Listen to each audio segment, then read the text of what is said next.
atmospheres that can outdo a night game in Mountaineer Field. And that's what we have tonight here in Morgantown, West Virginia, at home to take on number 21, Oklahoma State. It's ESPN College Football Primetime, and welcome to Morgantown. Bob Wischusen here with Brock Heward. Shannon Spake will join us in just a moment.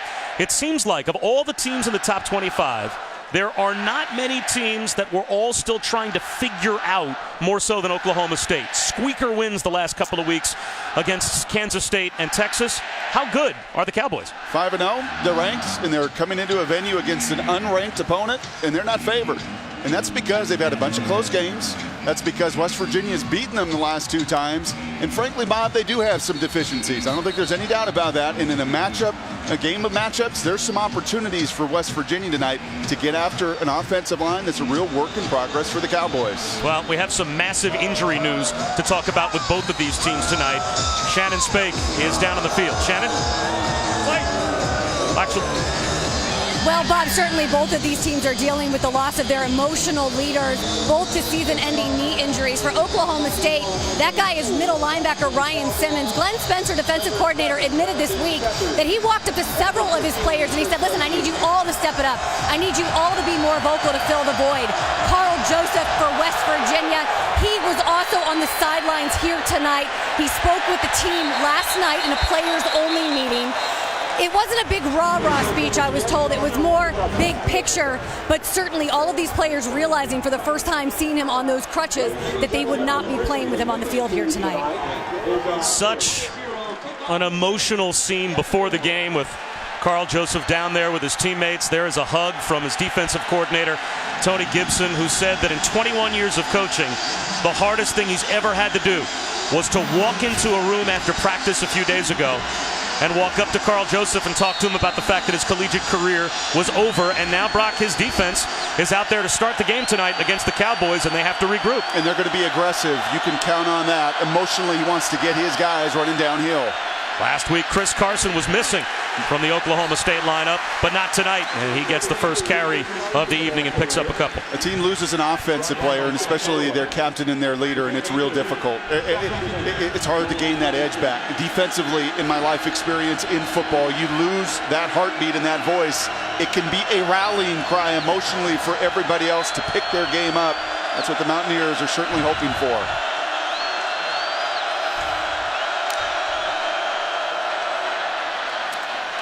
Right at the sticks. Catch made by Austin Hayes, and it looks like he has a first down as we take a look, or check that catch made by James Washington. We take a look at our impact players, brought to you by Chick-fil-A.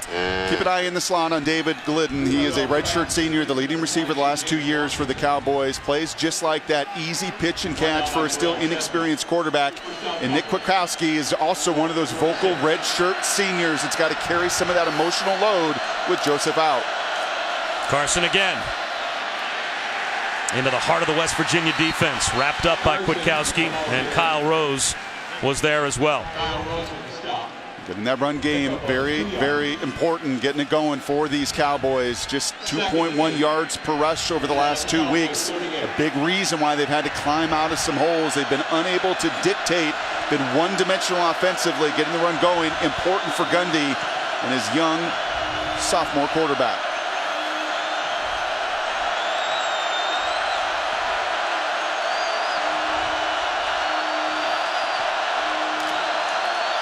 Mason Rudolph looking at a blitz. It's a handoff, and there's not much room.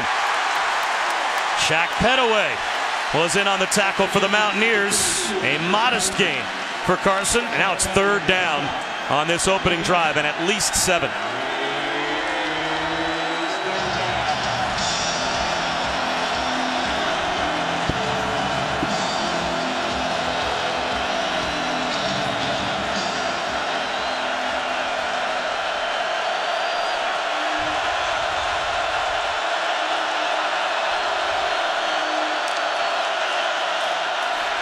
Rudolph, long throw outside the numbers, right at the marker, maybe a yard shy. Austin Hayes makes the catch. Rayvon Askew-Henry, who was carrying his safety mate Carl Joseph's jersey onto the field during pregame warm-ups, made the stop. It's 4th and 1.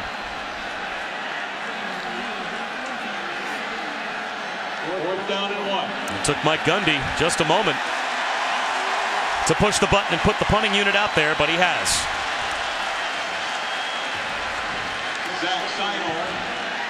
And for those of you that are just joining us, welcome to Morgantown. Terrific early atmosphere tonight here at Mountaineer Field, and an early stop for the West Virginia defense. They force 4th down and 1. A.J. Dillon is back deep to receive the punt of Zach Seiner.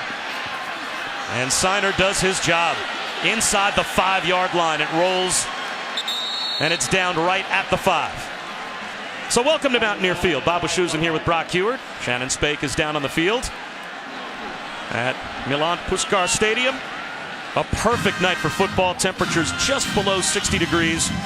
And Brock, a mystery team. We talked about it a moment ago, but for those just joining us, Oklahoma State, we're trying to find out how good this Cowboy team is. They have had narrow wins the last couple of weeks on game-winning field goals by Ben Grogan, and now they're on the road tonight against a West Virginia team that's coming off of a 5-turnover performance and a loss against Oklahoma. You can argue the same thing about the Mountaineers. A 3-0 start. They were ranked. They turned it over. They were out of character last week in Norman. Who are they? This is going to be a game where both can really identify and get that personality going. Russell Shell, maybe a yard. It'll be 2nd down and long. Vincent Taylor made the stop for the Cowboys, and Skylar Howard, who has taken over at quarterback for Dana Holgorsen, and he plays even shorter than his 6-foot height might lead you to believe. You were talking about taking a look at him pregame down in the field. 4-2 record as a starter, but he is vertically challenged at times behind that big offensive line. Another run into a sea of orange and white for Shell. And let's take a look at our impact players, brought to you by Chick-fil-A for West Virginia's offense. Well, you're seeing 2 carries there from the other running back, not Wendell Smallwood, but Smallwood will play a critical factor. He is their most dynamic player, best player offensively. And for Oklahoma State, you can really enjoy watching defensive end Emmanuel Ogba, one of the best in the country in situations like this, getting home on those sacks and tackles for loss. And Stearns, the leading tackler, he's the cleanup guy. He's the eraser on the back end of the defense. 3rd down and 9, and they will run it. Shell trying to get out across the 10-yard line, and does cut down at the 11, but at least 4 yards shy of a 1st down. Kevin Peterson with a nice tackle in the open field, so a chance here early on for Oklahoma State to flip the field, as they should get good field position.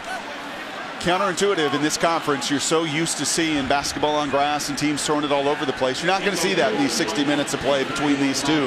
A real commitment to run. 3 runs for Holgorsen to begin, and you saw it for Oklahoma State as well. True freshman Jalen McCleskey on the punt return. Drops the football. Did he get back on top of it? It looks like he did. So the freshman avoids a big freshman mistake. And it will be Cowboy football at their own 40-yard line when we return.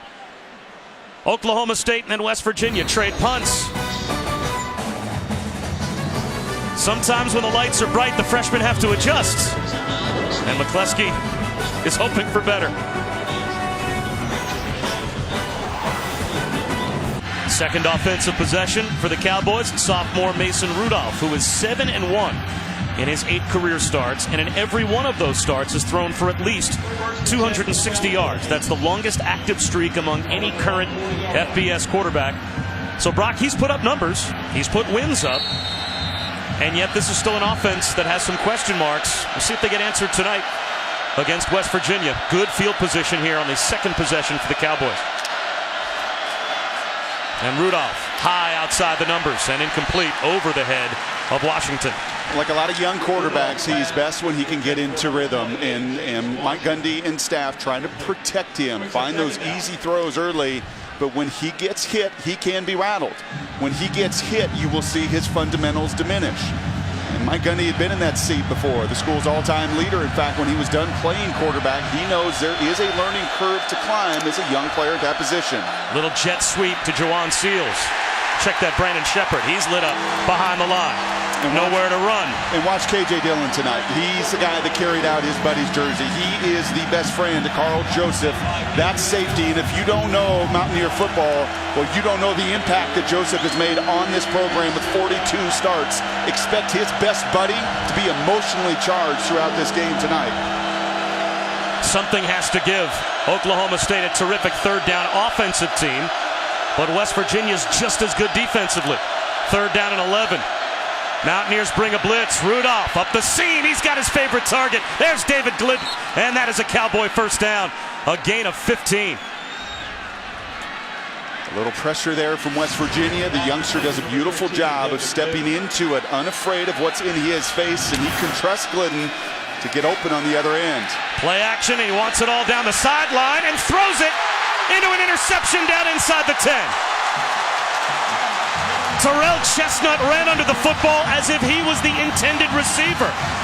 He ran that pattern for the receiver. And West Virginia gets a takeaway. Remember that learning curve we were just talking about? That's the one you have to avoid. That's the one they're trying to teach and coach Rudolph out of. Wonderful third down conversion. You want to come back with a double move and a big play to Washington, but you can see the veteran Chestnut, the fifth-year senior in this entire defense, is littered with nothing but with experienced players. He doesn't bite. And if he doesn't close down on the cushion, you can't throw that ball. Doesn't matter that a big play, an explosive play is called. You've got to have the awareness there if you're Rudolph to throw that thing in the stands or look a different direction. Second interception this year for Chestnut. Under some pressure and going down with a flag down is Skylar Howard. Jimmy Bean, part of a defensive front that sacks the quarterback more than any other in college football. And it looks like not only do they get the sack, but they may have drawn a holding penalty as well.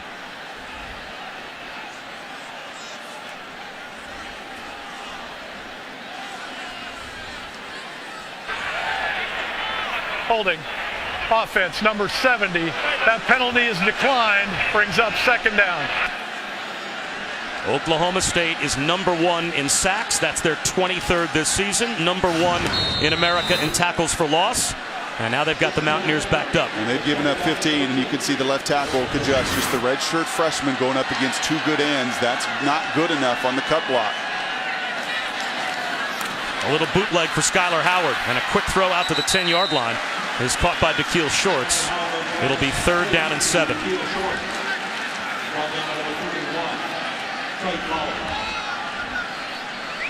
Brings up third down and 7. Ball at the 10.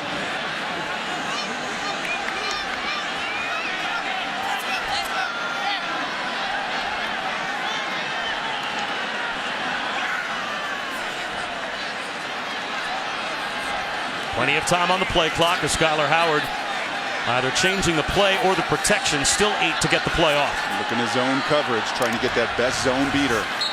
4-man rush, but flags fly as the play is blown dead at the line. It's going to be that left tackle. You sit in that position that long trying to make those adjustments.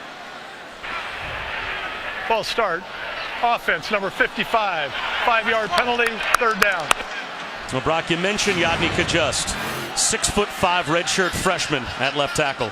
And you're going to see him, and he's matched up against Agba here. Agba's going to flip and play both sides, and I guarantee you in passing situations like this, they're going to want to match up. Glenn Spencer's been doing this a long time, the longest tenured assistant on that Cowboy staff, 8 years, and he wants to feast on an inexperienced redshirt freshman. From the end zone on third and long, Howard. This time with some protection, but short hops it. Intended for Shelton Gibson. So that's the second time deep in West Virginia's own end. They're going to go 3 and out. And that looked like the Skylar from the first quarter in Norman a week ago. We were watching tape yesterday as a crew, and you pointed this out. And you even asked Dana, and you said, geez, Dana, that first quarterback was totally different than the one in the second, third, and fourth. And he talked about some of that nervous energy that Howard's got to get out. That was a nervous energy throw. Nick O'Toole booms one from the end zone. And on the dead run, Jalen McCleskey, it looked like he signaled for a fair catch and then took off running as if he had not signaled for a fair catch. Should be a flag. Well, we'll see if a penalty marker is thrown when we return. ESPN College Football, brought to you by Chick-fil-A. We didn't invent the chicken, just the chicken sandwich. And Buick, proud partner of the NCAA. Homecoming weekend here in Morgantown. And the fans all came out for the parade downtown Morgantown last night. They're all here striping Mountaineer Field for their matchup with Oklahoma State. Mason Rudolph back to work. A little pitch out wide. And Juwan Seals gets to the edge, lowers his shoulders, muscles his way down the sideline and stepped out, but not before he picked up a first down. So a good run by Juwan Seals. Drayvon Askew-Henry finally bumped him out, but he picked up 13. Boy, that's a creative little wrinkle there. A lot of teams will run that play. They call it flip 8 or flip 9 with an inside fake as he did, and all the way out to the receiver. Well done. Play action again, and a flip to the flat. Jeremy Seaton makes the catch. A modest gain at best to the 47-yard line. That's a gain of 1. It'll be second down and 9. That's a good pop there from the fill-in for Joseph. That's Harper. Try to keep him and put him in familiar spots. That was Tony Gibson, the defensive coordinator. Things that the backup can do well, like finishing on tackles.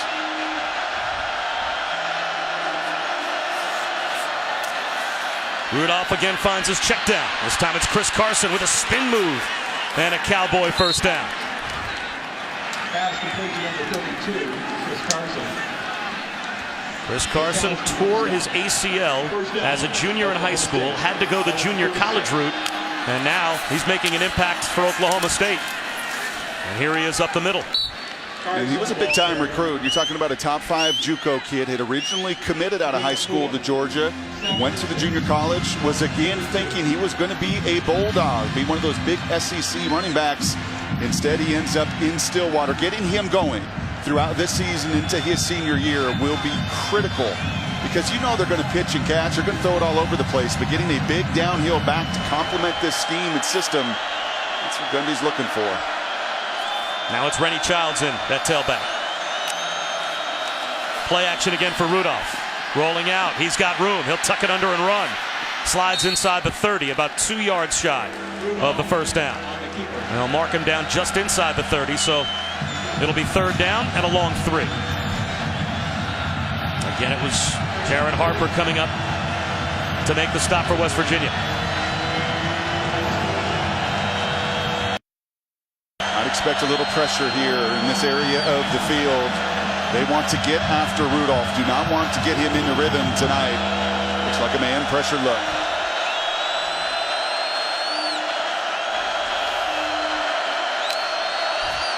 Only a 3-man rush.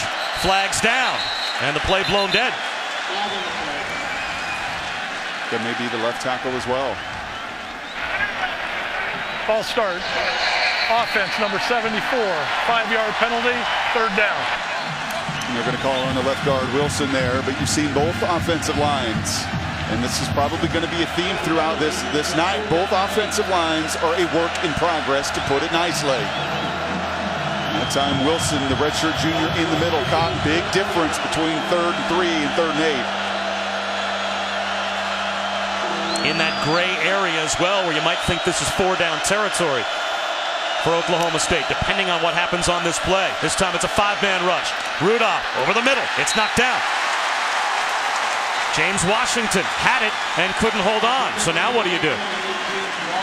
4th down and 8. That's a long way to go for it on 4th down, but this is a monster field goal if you tried with Ben Grogan. And that's a play that Washington typically makes. You see now on both 3rd and long instances, in cuts. First from Glidden, that time from Washington. Keep an eye on that throughout the evening. I think Rudolph most comfortable throwing inside the numbers. That should have been a conversion. Ben Grogan's career long is 47. And this would have been in the neighborhood of 52 or 53. So they have opted to punt. Here's Zach Seiner in an area where you might think about faking. Instead, he'll try the intentional end-over-end kick. Well, if nothing else, Oklahoma State has dominated field position so far. This will be the 3rd time that West Virginia will start inside their own 10-yard line. When we come back, 5 minutes to go in a scoreless first quarter. So it's 5-0 Cal taking on 4-0 Utah. Jared Goff and the Bears face a Utah D in Salt Lake City, only giving up 19 points per game. Number 23 meets number 5 tonight at 10 on ESPN, also streaming live on Watch ESPN. And a good quarterback matchup tonight, Brock. I ran into Tom McShay this week. We were together down in Dallas, and he agreed with me. I can't wait to watch Goff perform. This is one of those games that NFL scouts, decision makers love to see him perform in adverse situations. He's got to play phenomenally well for them to go in and win. Skylar Howard from the goal line throws it up for grabs out near midfield, and it falls harmlessly incomplete as we check in with Chris Cotter. All right, Bob, time for the Dr. Pepper Championship Drive update. We go to Neyland Stadium. This just happened moments ago. Georgia down 7. One final gasp here for Grayson Lambert. Trying to hook up with Malcolm Mitchell. Cannot. Tennessee wins. Nick Chubb, by the way, knee injury on the first play from scrimmage in this game. Did not return, guys. And all our thoughts go to Nick Chubb, as it was not a good injury. Back in the end zone. The ball is loose on a fumbled snap. Who's got it? It's a touchdown for Oklahoma State. Skylar Howard couldn't handle it, and it's recovered by the Cowboys. A defensive score, and it looks like Emmanuel Ogbah was there to cover it up in the end zone for Oklahoma State. And Howard, the quarterback there, and you can hear him talking to Dana Holgorsen. He actually hits the running back, Smallwood, there on exchange, trying to get that quick fake, get the ball out onto the perimeter. And unfortunately, that missed point too close, and then Howard, the critical error on top of it, to not be able to recover in his own end zone. This was the challenge. This is why they went to Norman and lost. 5 turnovers last week. They've been so dominant through the first 3 weeks of the season, but sacks and giveaways cost them the game on the road. And a critical error here in the first 10 minutes of play. Since 2010, Oklahoma State has now scored 33 non-offensive touchdowns. That is tied with Utah for second best in FBS. Only Oregon, since 2010, has scored more touchdowns with their defense and on special teams than Utah and the Cowboys. They are going to go up to the replay booth to see whether or not you can make an argument that Skylar Howard covered this ball up in the end zone. Did he ever have possession of it, and would that make him down by contact, which would still be a score? It would be a safety for Oklahoma State. Can you make an argument here that he's got possession of the football? No, but I like them taking another look. This is a critical play early in the game.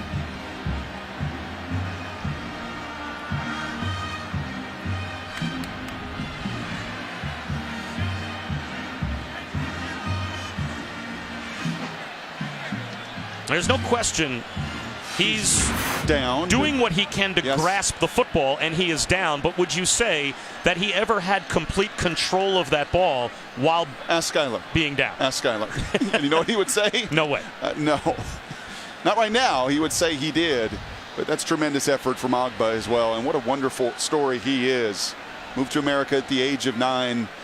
And after further review, the ruling on the field is confirmed. Touchdown, Oklahoma State. And that's the right call. And Ogbah followed in the footsteps of a guy that I know pretty well, Russell Okung, up there in Seattle, the All-American tackle, same high school out of Houston. He watched him and Russell perform and develop, become a first-rounder. And that's really what Ogbah's done. He's changed and transformed himself, put on 40 pounds of weight. And there's still more ceiling. I mean, there's still room in his game to grow, but a physical nightmare to try to block. His mom thought football was a little too violent when they first moved to the U.S., so she discouraged him from playing it. He played it secretly, though, with his friends for a while until he got to high school and became a star. And I don't know, if I asked Mom now, do you think she would say it was a good decision to pick up football as at least an extracurricular activity? I would hope so. Especially considering Emmanuel Ogbah is looked upon right now by Mel Kiper as a mid-first-round draft choice. We'll step aside. A defensive touchdown for Oklahoma State, and they've got the early lead. Are you out and about on a college football Saturday? No need to miss any of the action when you're on the go. Stream all our games live. Download the Watch ESPN app or go to watchespn.com. Thursday night, get in here late to Morgantown.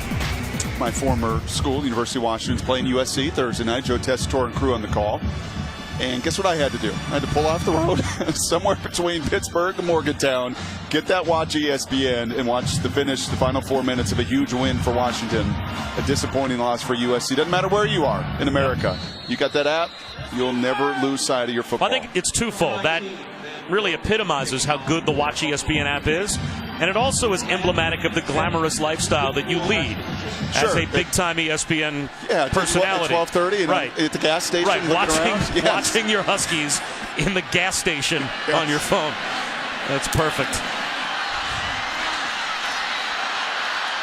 Devon Durant on the return, out to about the 22-yard line, which will be by far the best starting field position for what I would have to think is a shaken Skylar Howard and this West Virginia offense, Shannon. Well, Bob, it's even more of a shaken offensive line. They're only down 7 points, but a lot of long faces, a lot of disappointment when they came over to the sideline. The offensive line coach told them to just relax and focus, but it was Skylar Howard who had a louder message. He came over here, he looked at all the guys, and he said, "Get up right now." 8 snaps and 1 yard lost in total on offense. And now they start at their own 21-yard line. By far their best starting field position.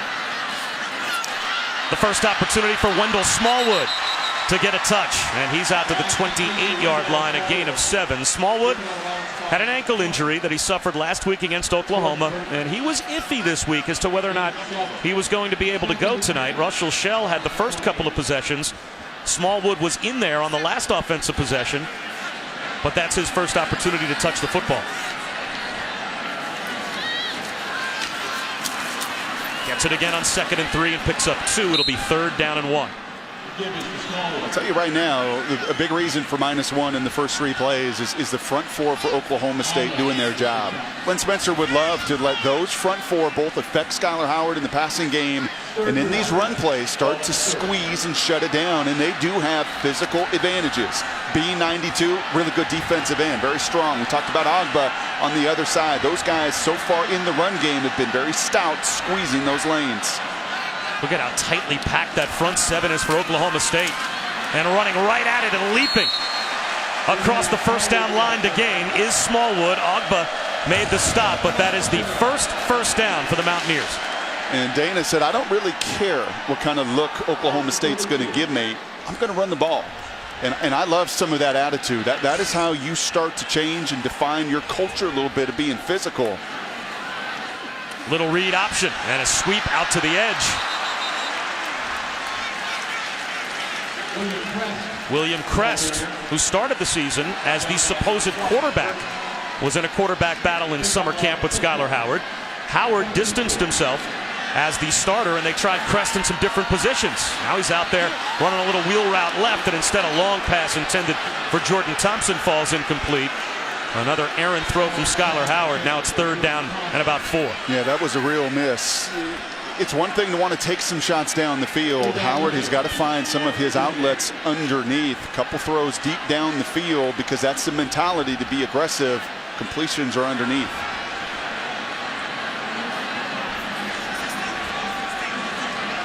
Once again, you see Agba there at the top of your screen, that defensive end. They'll run it with Russell Shell. He will go nowhere. And the crowd gets a little angrier here in Morgantown. 1 first down picked up by West Virginia, but now they'll have to punt again. That's a really nice play there by Seth Jacobs, one of the linebackers, second leading tackler last year. That's just a run play, check 2 running right at him, and he finishes.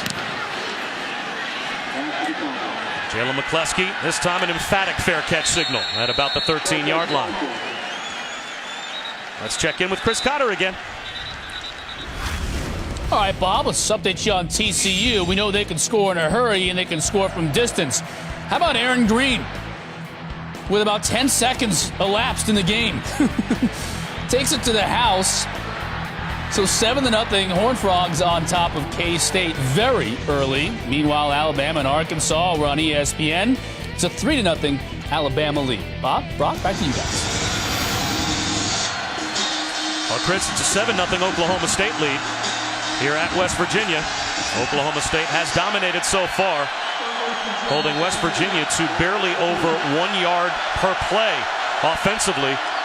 They've scored a defensive touchdown. Back to the offense now, and Chris Carson. And this time it's the Mountaineers with a tackle for loss.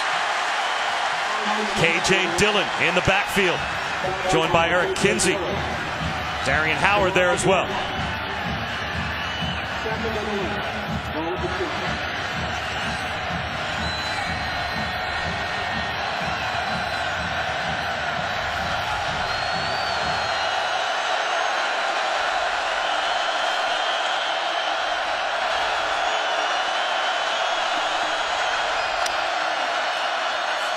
Play action, and a ball tipped at the line.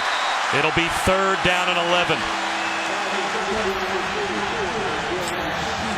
is one of those situations, critical situation. We talk about hidden yards when you've got evenly matched teams to flip the field position. Got an excellent punt. You've got them pinned down. If you're West Virginia here, one of the ways defensively, the strength of your team that you can help ignite your offense is to force the punt deep in their own end.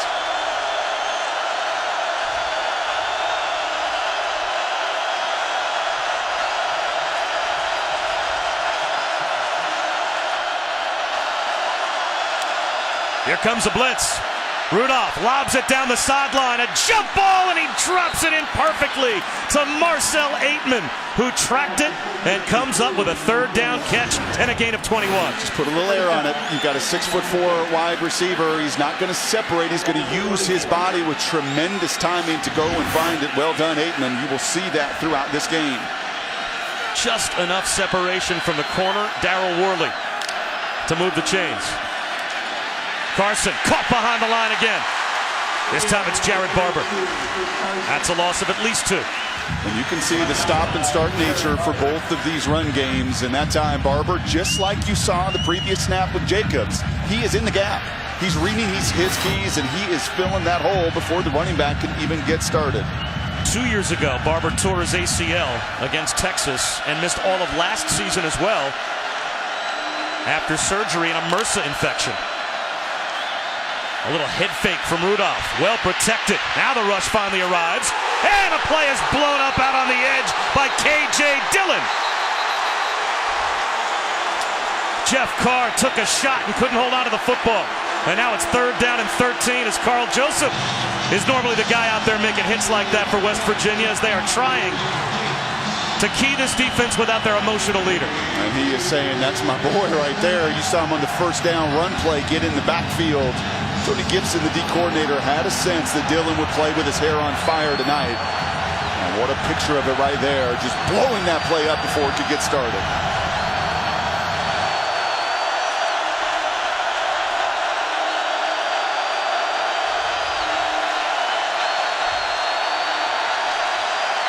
Delay of game.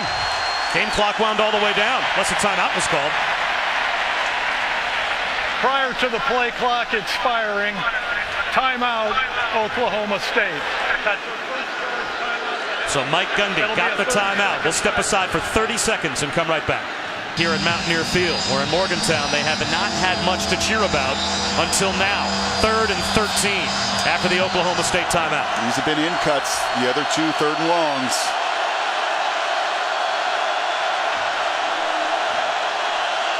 Keep an eye on this guy right there, Glidden, the impact player. They'll run it instead with Carson. Yep. Flag down, and he is down after a gain of 4. Noble Wachuku made the stop for West Virginia.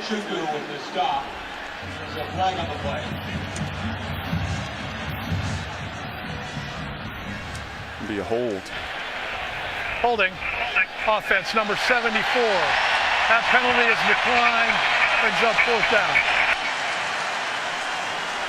These defensive lines and linebackers are going to create issues, and I'll say it probably throughout the majority of this game. The tape does not lie. Both of these offensive lines have got new pieces. They've got inexperience. They've got some talent challenges in some spots that both defenses, as you've seen in the first 15 minutes, have and will take advantage of. Signer just got it away. The true freshman, Gary Jennings, lets it bounce. And in some traffic, it is touched at about the 22-yard line. And Shannon, a little drama down on the West Virginia sideline? Well, Bob, Brock, remember yesterday, Coach Holgorsen told us that his eyes early in this game would be, he'd be looking to see how his guys settled in the first quarter. He is anything but happy with what he's seen out of his offensive line. He had some words, very emotional words with his line while he was on, over the last couple minutes actually, in and out, talking to them, emotions flying down here. If Skylar Howard telling them to get up didn't work, Dana Holgorsen certainly should. Well, he's disappointed in that 3rd down play. If I call a 3rd down run, and you've seen 2 of them, I want you to do your job. Right tackle, right guard, communicate, get to the linebacker. Right now, guys playing with their eyes closed, playing with a little fear and reservation up front. Russell Shell lost the football. He had a lane, he lost the football, and the Cowboys have the recovery. The second turnover for West Virginia. The first cost them an outright score. And Emmanuel Ogba, who recovered the fumble by Skylar Howard in the end zone for the OSU touchdown, is involved on this takeaway as well. 5 turnovers last week, and already 2 giveaways tonight for West Virginia. Couple things. Number one, look at Ogba use his hands. You'll hear defensive coaches talk about that all the time, that technique. You put your hands on that man first, you control him. Dana hates it, but Ogba not only controls Lucas, the right tackle, he gets the long arms of the line there and rips the ball away, puts his offense in ideal situation. A little tunnel screen, and that's going nowhere. And that ball is loose. Brandon Shepard ruled to have not had control of the football. A dodged bullet for the Cowboys as they rule it incomplete.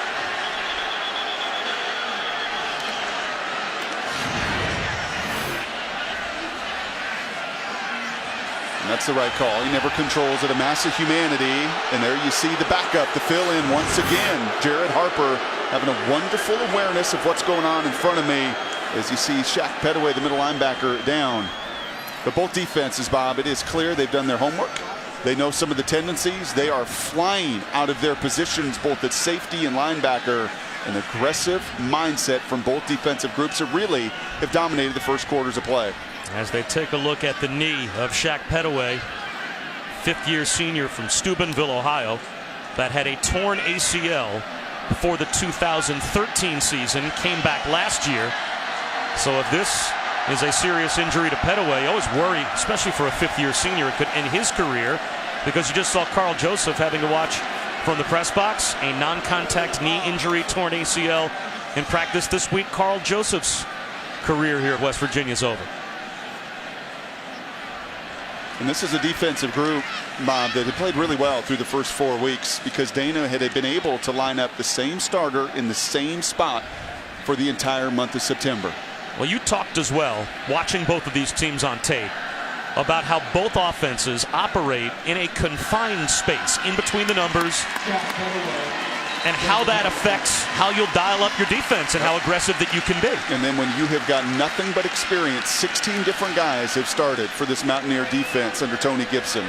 You don't have one freshman nor one redshirt freshman in the entire 2 deep. This is nothing but juniors and seniors. They know this scheme, they know it inside and out, and because of it, you see them pull the trigger and play really fast. Good to see Petaway able to walk off the field. 2nd down and 10. To the 25-yard line. Kyle Rose makes the stop on Rennie Childs, and that should take us to the end of the first quarter. Ugly, scrappy, feisty, exactly what you would expect in a conference game at home here in Morgantown. And a big 3rd down play to start the second quarter for Dana Holgerson's defense to see if they can deal with sudden change and another giveaway. Quarter, a defensive touchdown by Oklahoma State on a fumbled exchange at the goal line between Skylar Howard and Wendell Smallwood. For the first time tonight, you've got a situation where one of the offenses can put points on the board. Mason Rudolph starts the second quarter facing 3rd down and 8. Can't take a sack. You're in field goal range. You've got an experienced, very productive field goal kicker.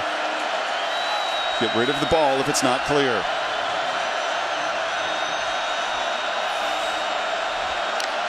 Here comes the blitz.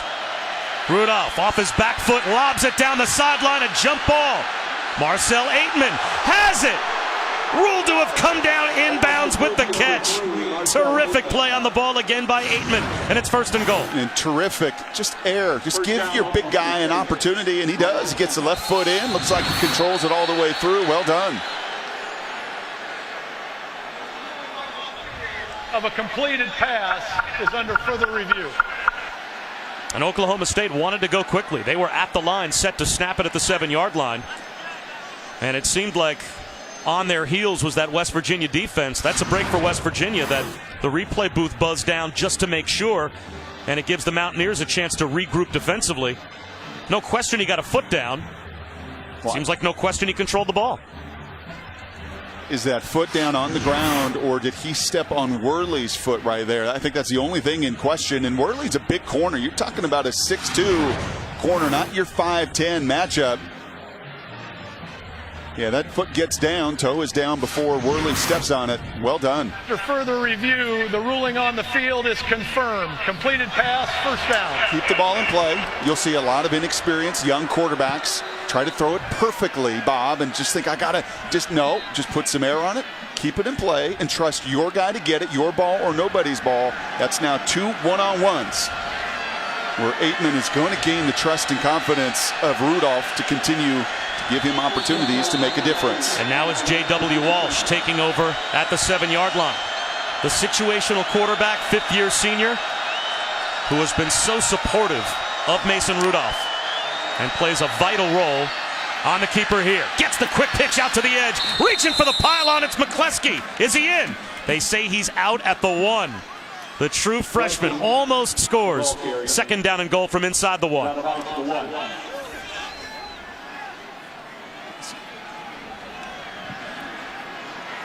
That is close. Yeah, Walsh has become in many ways what J.T. Barrett is at Ohio State. You get inside the 10, his ability to run it and throw it, been incredibly efficient in this situational football. Big part and big reason why this team's 5-0, scoring down here and scoring touchdowns.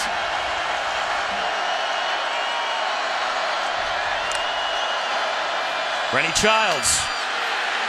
2nd effort. Reaches for the goal line. He's in for the Oklahoma State touchdown.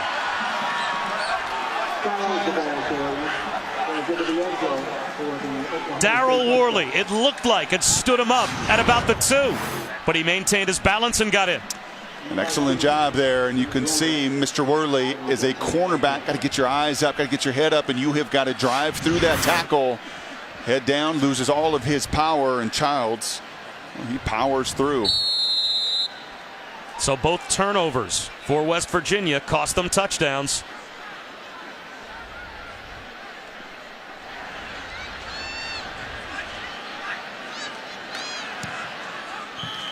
Mountaineer Field is dead silent. 14-0 Cowboys. Time to respond. If you're West Virginia, this is what cost you a week ago, but you had the resolve to come back on the road. Now you're going to have 60,000 supporting you. Got to turn the tide.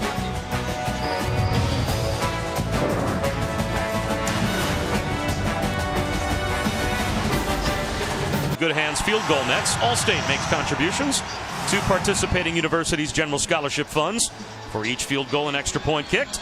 To date, Allstate has contributed millions in scholarship funds. Bob Wischusen, Brock Eward, Shannon Spade here at quiet Mountaineer Field. They're looking for a spark, and it's a true freshman, Javon Durant, to return it from the 1. He's got another gear. Bumped out of bounds at the 26. And let's go back to Chris Goddard. All right, Bob, time for a Taco Bell studio update. We go to the SEC Network. Opening drive for Florida. Calvin Taylor with the touchdown. 7-3 right now. Gators on top in Columbia. Meanwhile, Washington State and Oregon. Luke Falk finds Tavares Martin Jr. This is Martin's first touchdown ever at the college level. 21-17 Cougs right now. Well, it's 14-0 Oklahoma State here, and just looking for something good to happen offensively, West Virginia. And right through the hands of Karan White is the incompletion. Of course, he's trying to follow in the footsteps of his big brother Kevin, who was an All-American, the first-round draft choice for the Bears here at West Virginia. And you may see a little bit more of White. No Devontae Mathis tonight. Unavailable for the Mountaineers. Some other guys going to have to step up in their depth. Their offense is going to have to step up and find some rhythm and continuity, and it's going to begin with the run game. There's the run game to Wendell Smallwood. That picks up 7, so it's 3rd down and 3. Jordan Stearns led Oklahoma State in tackles last year and leads them again this year. Made the stop.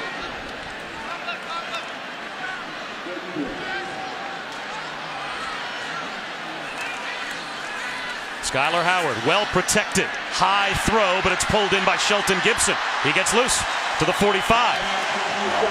Let's go down to Shannon. Well, Bob, you know the story coming in was who's going to step up front defense. Glenn Spencer looking for some leaders. Trey Flowers, Jordan Stearns, two of those guys very vocal over here on the sidelines. And need to be without Ryan Simmons, their middle linebacker and their emotional leader. They run right up the middle, and just getting tripped up is Wendell Smallwood. Jordan Stearns saved a touchdown. And he's the last line of defense, the leading tackler on this team, and this is what Dana envisioned beginning this game. You see the missed tackle right between the tackles, and good thing that Stearns able to trip up Smallwood, or that was 6. On a keeper, it's Skylar Howard. He can do a little bit of this. He picks up 5.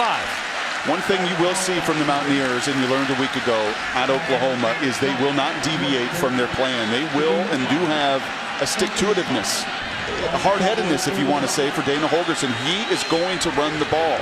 Down much bigger than this on the road, continue to have the patience to go to the run game, and I would contend was why they came back and made it close there in the 4th quarter. William Crest in motion. Instead, they hand it to Smallwood again. And he has another first down. Pays the price at the 26-yard line. Now some rhythm for that West Virginia offense. You can sense them gaining some confidence on this drive, just about in the red zone. This quarterback and this offensive line is much better equipped to call and run a game in this fashion. 14 plays. We expected about 65% run, and they're sticking to it even down 14. It's time. It's Crest trying to turn the corner. He has 4 yards. It'll be 2nd down and 6. Well, you talked about it, Brock. 61% run so far this season. Even heavier run percentage so far tonight. And we asked Dana Holgorsen about that. He said Mike Leach won't even take my phone calls anymore. Howard. Aaron pass. And he's got to be able to make that play. And he's fully capable of doing it. And Dana knows that at 5'10", sitting in the pocket between the tackles, he will miss throws down the field. He can live with that. But that's a simple pitch and catch to the outside that you got to make. Because if you do, well, there is plenty of turf in front. That's going to be another first down. He was a different quarterback last week once he settled down in the 2nd quarter and beyond against Oklahoma. Let's see if he becomes a different quarterback as this game goes on. But Dana Holgorsen told us he just gets so amped up, it's hard to settle him down sometimes. And they'll hand it to Russell Shell on 3rd down. Very close. Now a decision for Dana Holgorsen. 4th down and 1. Obviously well in field goal range. Do you get the points, or do you try and move the chains? When you're built to run, if you're a pass team, you probably have a little more indecision. You see none with Dana. He's going to run this, and he's pretty creative with his schemes in moments like this. Elijah Wellman, the fullback. Russell Shell, the tailback on 4th and 1. Shell. Looks like he's got it. By a half yard. Yeah, not by much. That was a really good play once again from Seth Jacobs. We saw him on a 3rd down stop earlier. Nearly gets a 4th down stop. Once again beating Elijah Wellman to the block there in the backfield, but Shell just able to move the chains.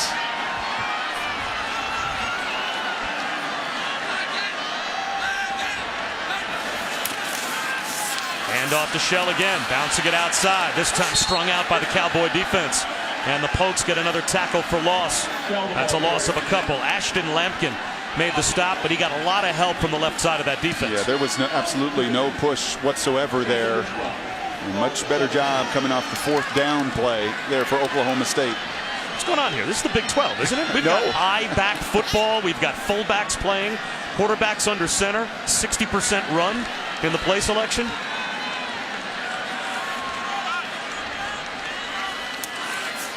A trap handoff inside the 10.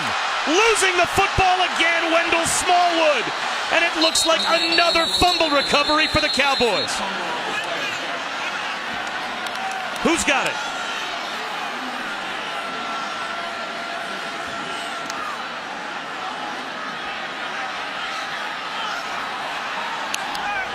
Jordan Stearns comes out with the football, and there is the official signal. Another giveaway for West Virginia.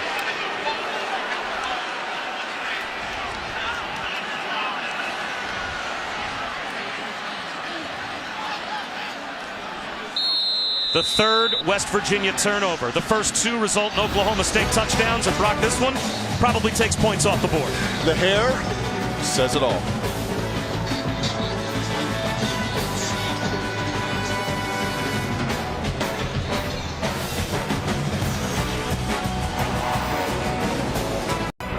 ESPN College Football, brought to you by Nissan, premier partner of the Heisman Trophy. They have a rock climbing wall here on campus at West Virginia, so we figured I who better recognize that descend guy. I recognize him. than Jeff Britton. Now, he's a member of our crew, but you may know Jeff, one of our camera guys. There he is. Hello, Jeff. He was the first American Ninja Warrior to finish all 4 stages. If you're an American Ninja Warrior fan, then you know Popeye. Because those forearms, boy. No joke. No joke. From the 5-yard line, Mason Rudolph under pressure. Does he get the ball out of the end zone? And did he fumble it? It could be a safety. It could be a fumble. It could be a West Virginia recovery. Let's see what the officials decide. Kyle Rose got the sack.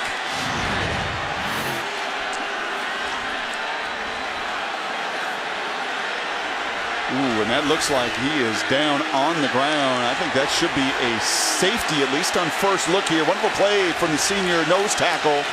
Getting in and defending. That ball is on the goal line. Field is that there was a fumble.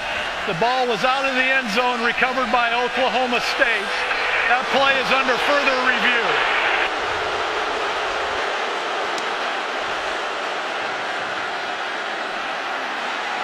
A lot of things to consider on this play. Is Rudolph down by contact before the ball comes out? Where is the football when he's down by contact? Yes and yes to my eyes here, and that's the guy they call the mauler in the middle, Kyle Rose there. Probably no surprise, once again, a 5th-year senior making a game-defining play. Backs against the wall, and the nose tackle driving Rudolph into the ground. He looks down, forearm down, ball on the end line, goal line.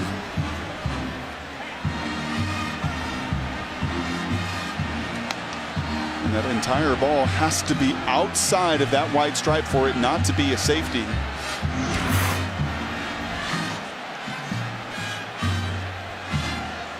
And then in recovering the fumble, Rudolph ends up in the end zone anyway. That's right.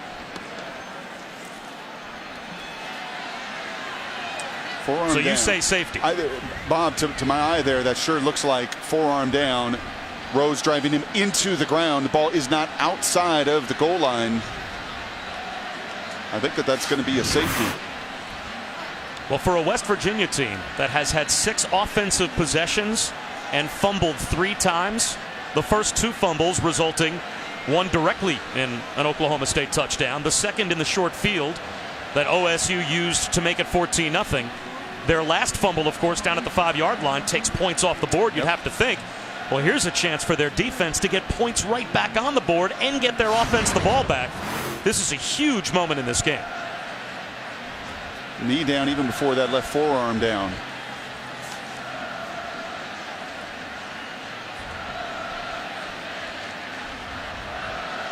Now that will be the only question. That's a wonderful look from our crew. That must be Popeye on that look, right? The American Ninja that's got you look right down the line. Knee down is the ball across the goal line. You know, that is awfully close. That is, there may be a blade of turf there between the nose of that football and that white end line. Tense moments on both sidelines. You know, I love to ask these coaches, who's the biggest, baddest dude on your team? You're going into a tough neighborhood that you have recruited in your years, and there was no hesitation. It was this guy. It was Kyle Rose, the 5th-year senior, the heavyweight wrestling champ. He blows up the center there, Lundblade, to get into the backfield.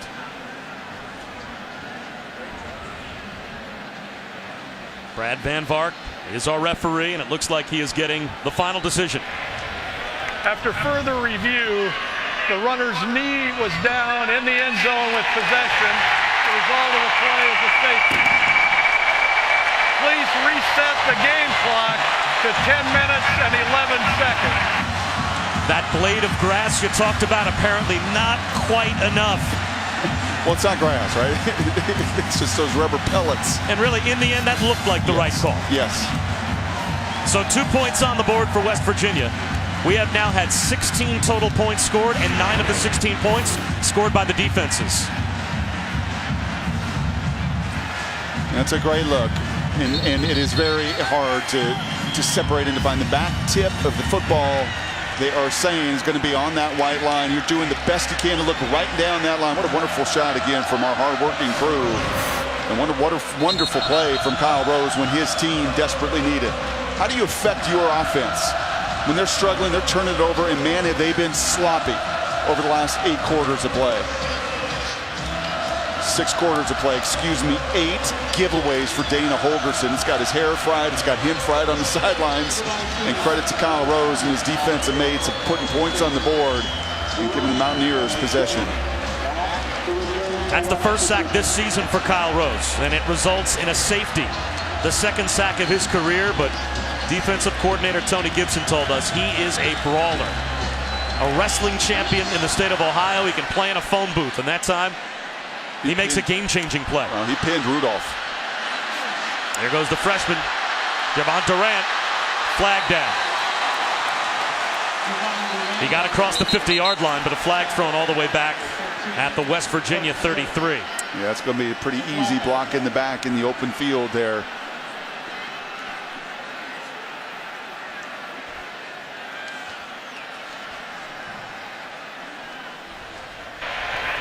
During the return, illegal block in the back, number 30 of the receiving team, 10 yards from the spot of the foul, first down. Well, Tuesday on ESPN, 30 for 30 returns with Trojan War.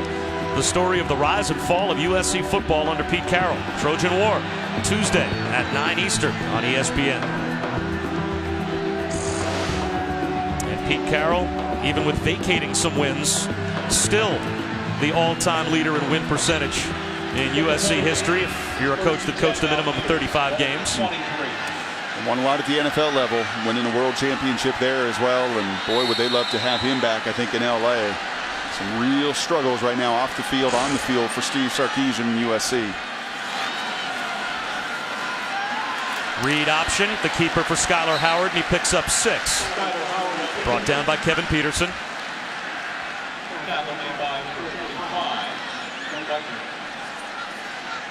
Chad Whitener in on the stop as well. Actually mark him down at the 29-yard line, so it's a gain of 5.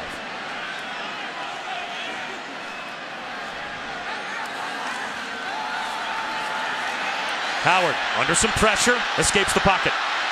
Turns the corner. Flags everywhere. Let's start counting them. There's 4. I think I got 5.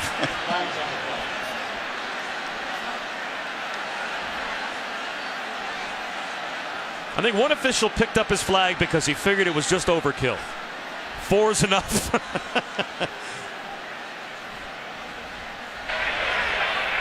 Illegal block in the back, number 1 of the offense. 10-yard penalty from the spot of the foul. Replay, second down. And Dana's yelling at Jordan Thompson, should be yelling at Shelton Gibson, number 1, because he's trying to help his buddy out. Can't do that. That's obvious enough that 5 penalty flags rain down here in Morgantown, and that's been another issue. Not just the takeaways. You're looking at a team that's been penalized 8 times a game. That's 104th in college football. All the officials have an area of the field that they're responsible for looking at on every play.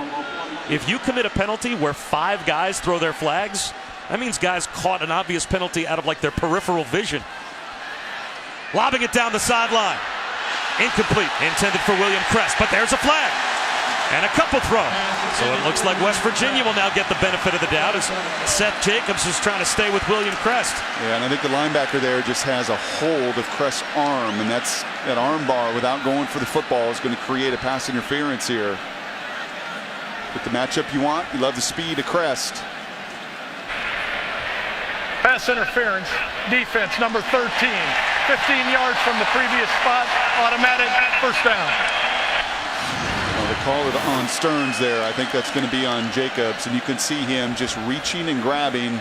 And you're right, those referees at times can be blinded as well. Those side judges, not in that occasion. He's looking right down the line And you see the redshirt junior there, Jacobs, got to trust his speed. You can't reach out, you can't grab, slow down, impede that receiver. You're going to get the 15.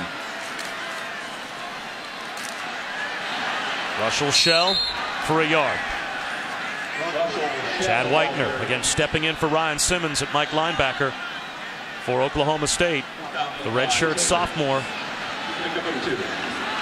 He was a walk-on at Cal, transferred to Oklahoma State, walk-on here. Now he's trying to track down William Crest. And Crest gets to the 43, maybe the 44-yard line.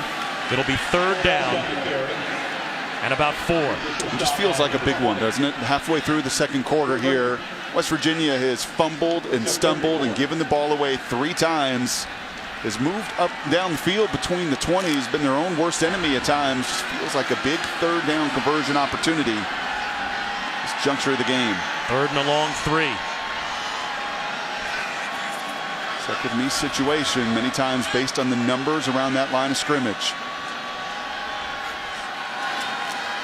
Howard will try and throw for it. He wants a bunch and throws it high. Sails it up through the hands of Gary Jennings. Check that DeKeel Shorts. And that's another miss. That's another minus on the grade sheet tomorrow for Skyler. And those are plays and opportunities that he could make. And you can see some of the frustration there from Dana. Skyler was incredibly efficient first 3 weeks of this season. Was not missing throws like that, but between the tackles in the pocket, and accuracy has really dipped the last 2 games. And Al Punt takes a sideways hop into the end zone. So Oklahoma State on top by a couple of scores midway through the second. Game tape to watch. You will start to see some tendencies, and watch the Cowboys for the rest of the game. Saw on tape a couple things. When that running back is aligned right next to Mason Rudolph, and the left tackle, Saleko, has that staggered stance, it is nearly 100% pass. When that back in the backfield is in a deeper alignment and the left tackle is square, well, it's just about 100% run, and because of that, you can see Jared Barber flying into that gap. Keep an eye on that throughout the rest of this game and see if those tendencies do indeed hold true, and that eye in the sky never lies. This time they line up in a pistol look. Now they'll back up into that staggered look. The running back just a little bit deeper, and it is a run. Granny Childs, and West Virginia's ready for it.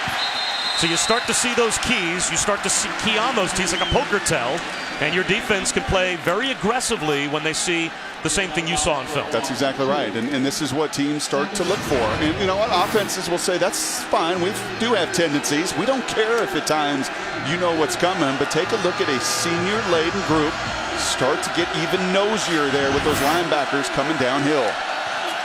Now you've got Chris Carson lined up on an even plane in the backfield with Mason Rudolph on 2nd and 12. And here's a pass. Lob down the sideline. Glidden. Does he hold on? It looks like he does. Another contested catch. Aitman had 2. Glidden now has 1 up the sideline. Big plays for the Oklahoma State offense. One thing is abundantly clear here. Rudolph has got a lot of trust and faith in his receivers on the other end, because there's a little bit of air put on many of these passes, but he's going to trust Glidden like he trusts Aitman to come down with it. Out of the pistol, it's Chris Carson. To the 43-yard line, a gain of 4. Popped by K.J. Dillon. And we've said that a bunch tonight, probably no surprise.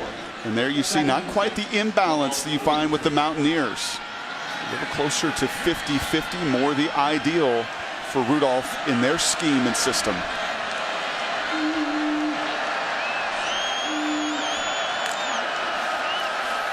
Blitz coming. Rudolph to the sideline. Incomplete.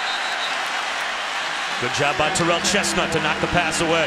Intended for Jawan Seals, and the pressure forced Rudolph to hurry it to the sideline. And a little code breaker there. Actually a little play action pass off of some indicators there that it at least has shown you on tape that it's going to be a run. And once again, another pretty big third down. If you want to keep the hometown faithful involved and invested in this game, got to get a stop here if you're West Virginia.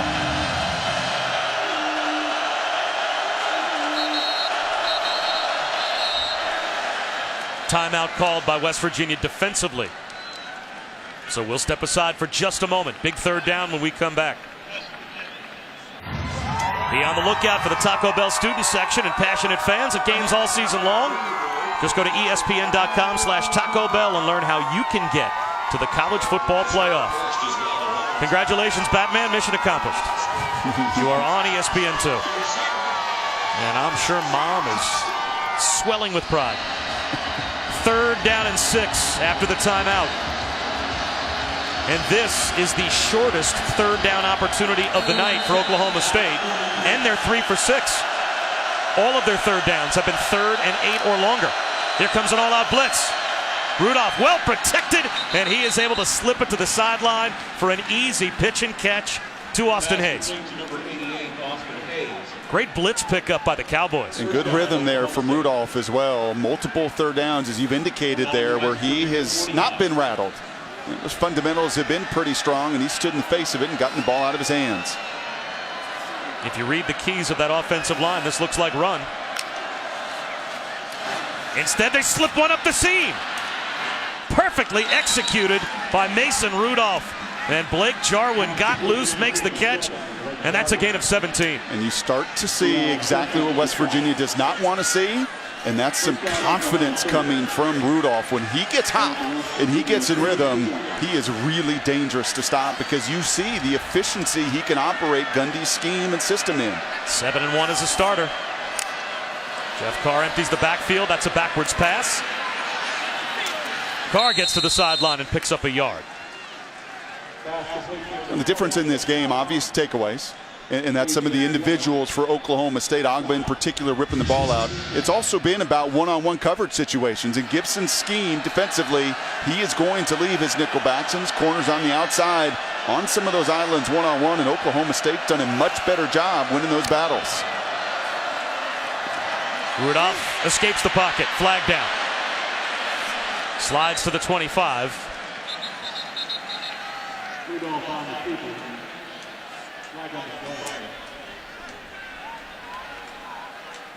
Maybe hands to the face actually on West Virginia here. A good little tussle there, the left tackle Saleko.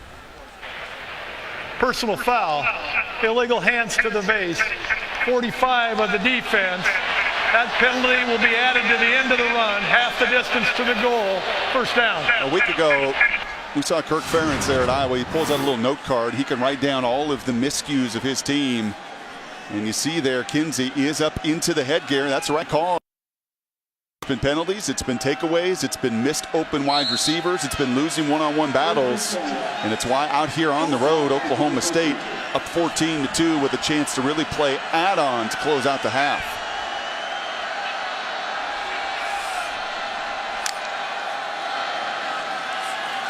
Rudolph to the sideline, leaping attempt made and a near interception. Terrell Chestnut almost had his 2nd of the night. He read it. And pure zone coverage, dropping 8, and a wonderful job there by the redshirt senior who has played an immense amount of football in his career. His eyes are in the backfield. He can't make the play. As you can see now, Walsh come in and be that red zone difference maker. So J.W. Walsh, who could have transferred once the job was given to Mason Rudolph. But playing at Oklahoma State means something to the 5th-year senior. He stays put, and he has been rewarded with a role by Mike Gundy, and he has been very effective at that role. To the 9-yard line. Gain of 4. It'll be 3rd down from just inside the 10. West Virginia still with 2 timeouts and plenty of time, Brock, to do something before they get to the locker room at halftime. Holding to a field goal here feels vital to West Virginia's hopes in this game. Well said. It's still Walsh at quarterback with Rennie Childs in the backfield.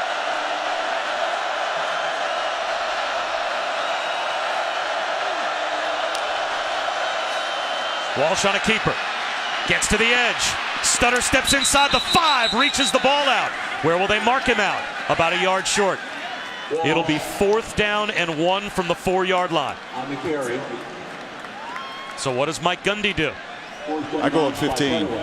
The kicker that I have out on the road, yeah, I think I put my field goal team out on the field and I take these 3 points. He's going for it.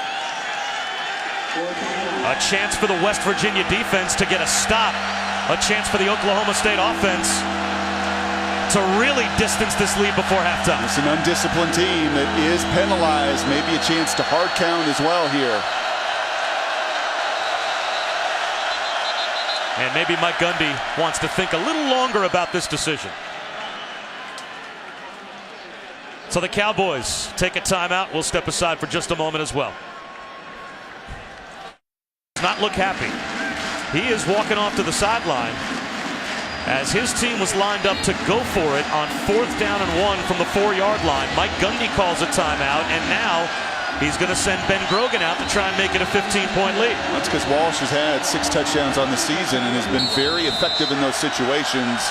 But to me, this is the right call. Tough angle from 21 yards away.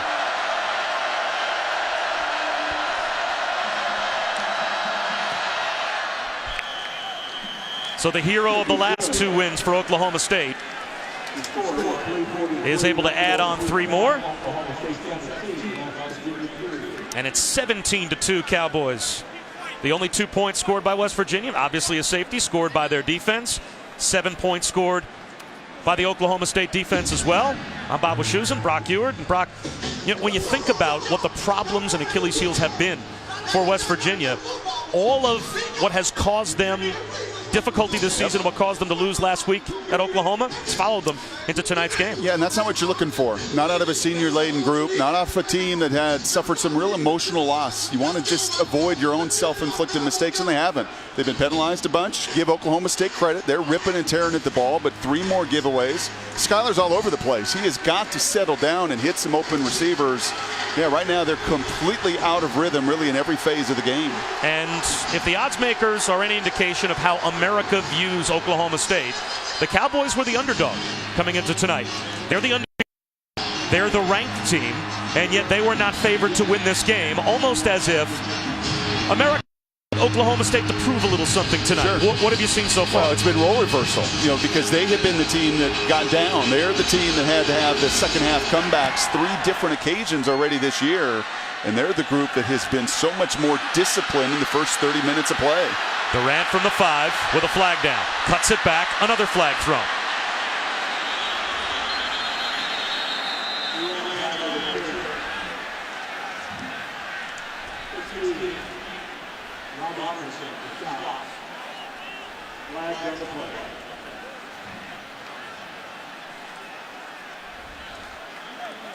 Two separate penalty flags thrown in 2 completely different areas of the field. So we'll see if we have only 1 penalty call. During the return, illegal block in the back, number 5 of the receiving team.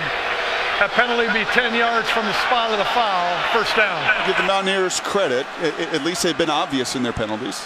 Let's go back to Chris Cotter. All right, Bob, Brock, we've got the Outback Halftime Report coming up in just a few moments. Going to talk about a wild finish in Knoxville between the Dogs and the Vols. Charlie Strong got a huge win today. Texas is celebrating, and we'll go no huddle. Rapid-fire highlights, including Michigan's defense, going to be in that package. They were sweet today. That's all coming up. Outback Halftime. Full passes, catchable balls. Howard, the junior, he has got to be much sharper, and he should be, and he has been. Even in a couple spot starts last season, the first 3 weeks of this year, really, 2.5, 3 quarters in Norman.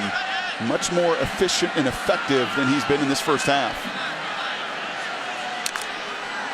Play clock down to 12 as finally the substitutions lined up for West Virginia. They were late getting set for this 3rd down play. Howard, this time he throws a bomb down the sideline. Trying to come back and make a play on the ball is Durant. No flag comes out. It'll be 4th and 2. Kevin Peterson, step for step in coverage. And it is just so poorly thrown. I mean, typically, with an underthrown ball like that and your receiver fighting back, you can get the penalty. But that was so woefully underthrown on the deep shot down the field, you don't even draw the 15.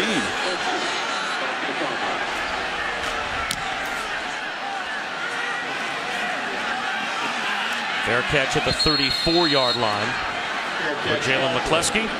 And the College Football Playoff Foundation is proud to renew for 2015 its Extra Yard for Teachers initiative, created to honor, celebrate, inspire, and empower teachers in communities all across the country.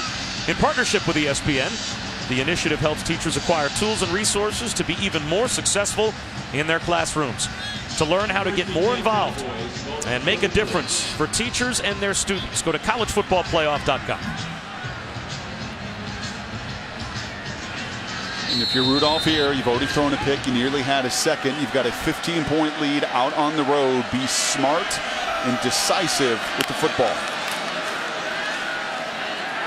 Flag down on the simple pitch and catch out to Marcel Aitman. If the play stands, it's good for 8, but the flag thrown back at the line of scrimmage. Holding. Offense, number 57. 10 yards from the previous spot. First down. That's the third Oklahoma State penalty. That's Paul Lewis. He was a center last year. He started at right guard on every play, but he just gets, well, he gets pinned and pancaked here, and because of it, he gets the holding call. So Jared Barber runs him over and gets 10 yards for his defense. 1st and 20. That rolls the clock inside of 2 minutes to go.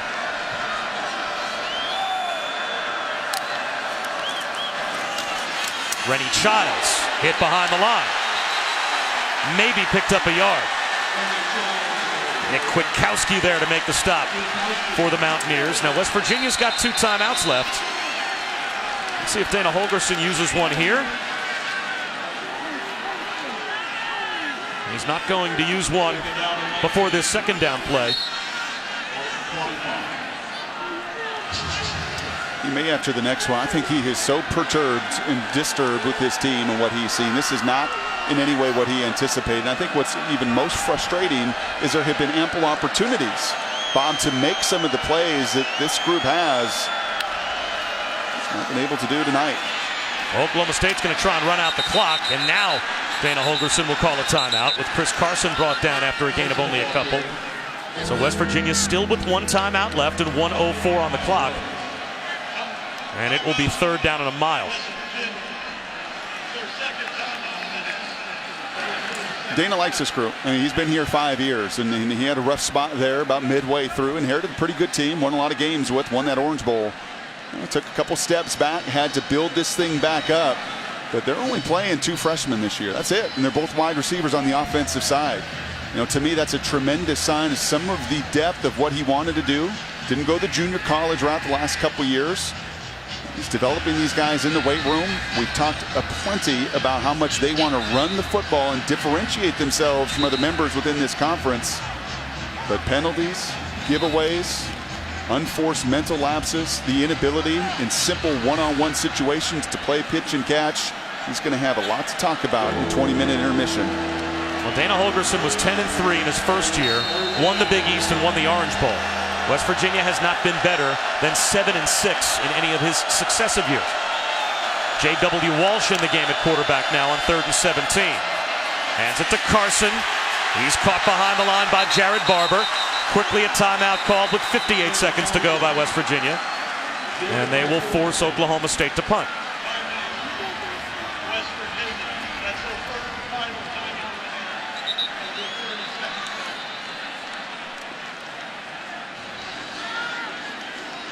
Shannon Spake is going to catch up with Dana Holgorsen, and that is an interview that you will see during our halftime show. So if you want to know what the head coach for West Virginia thinks about what he's seen in the first half so far, you'll hear it at halftime. And unless his Mountaineers put some points on the board in this next minute, I can't imagine he's going to be a happy camper. You know, but even having said all of that, this isn't what it was in Norman last week. You're not down 3 or 4 touchdowns. You drive down and even get a field goal here going into halftime. I mean, this is about as bad a script as he could have seen written through the first 30 minutes. And once he gets through all of that and starts to look ahead to the second half and realizes, as I said, a much bigger deficit they faced last week and dug all the way back out of it to make it competitive until the meltdown in the 4th, this group's resilient enough to battle back. Line drive punt. And nowhere to go for Gary Jennings. We talked about the difference makers, the impact players that we would see tonight. Emmanuel Ogbah, he's been an impact player. You see him just get into the shadow there and grab the arm of Howard. He recovers the first fumble for a touchdown. The awareness with those long arms to rip right at the football, rips the fumble away, the forced fumble for Rochelle. And he is just steady Eddie. I don't think he's as twitchy or as explosive as maybe that prototypical defensive end. And especially with some of his numbers, they come much more through strength, power, playing through the whistle. A pretty effective first half here for Glenn Spencer's defensive group. So Skylar Howard, no timeouts, looking at a 4-man rush. Escapes the pocket and runs. Caught from behind. It's Emmanuel Ogba. That brings him down, and he lost his helmet.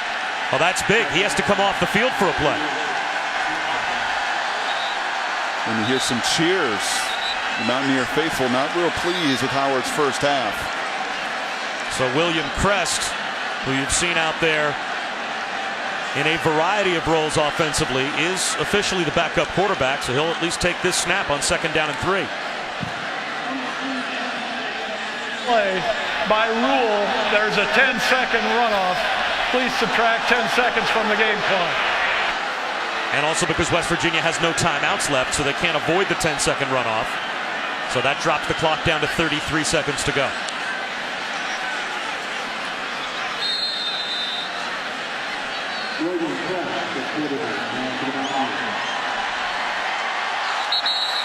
Flags down.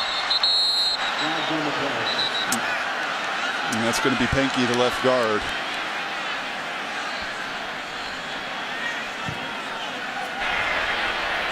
False start.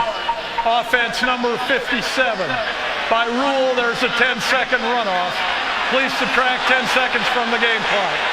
Well, Shannon's going to get a real fired up Dana now. That's now 7 penalties, more self-inflicted errors, and just really not even giving themselves a chance here to even get 3 on the board.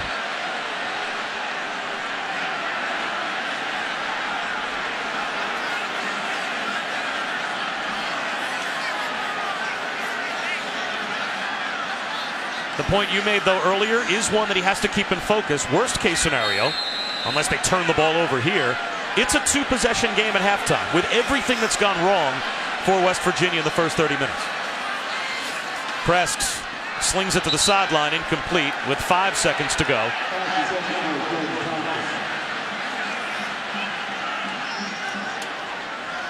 And I'm not sure what you hope to accomplish here for West Virginia other than maybe just running the football, going to halftime and regrouping. And they're going to run it with Smallwood. And he'll get what he can. Pads the stats. Well, that will take us to the halftime break. 17-2. Our halftime score. Oklahoma State using turnovers to dominate. Chris Cotter now anchors our Outback halftime report. Chris? Here's Shannon Spake with Dana Holgers. Coach, what are your biggest concerns with this first half? Well, offensively, when we do move the ball, we turn it over. Defensively, we've been putting them in some bad situations. We've been here before. We're going to regroup, come back out. You did tell us yesterday this is absolutely going to be a 4-quarter game. What are the priorities in regrouping, getting in a rhythm? Well, just settling down, which hopefully we did in that first half. But defensively, we're doing a good job. Just got to, try to create a turnover or 2, and then offensively, again, move the ball, take care of the ball. Thank you. It's ESPN College Football Primetime, and we are just about set for the start of the 3rd quarter. It's been all Cowboys so far. Oklahoma State with a 17-2 lead over West Virginia. Bob Wischusen, Brock Hewart, Shannon Spake here in Morgantown. We wanted to answer some questions about the Pokes tonight.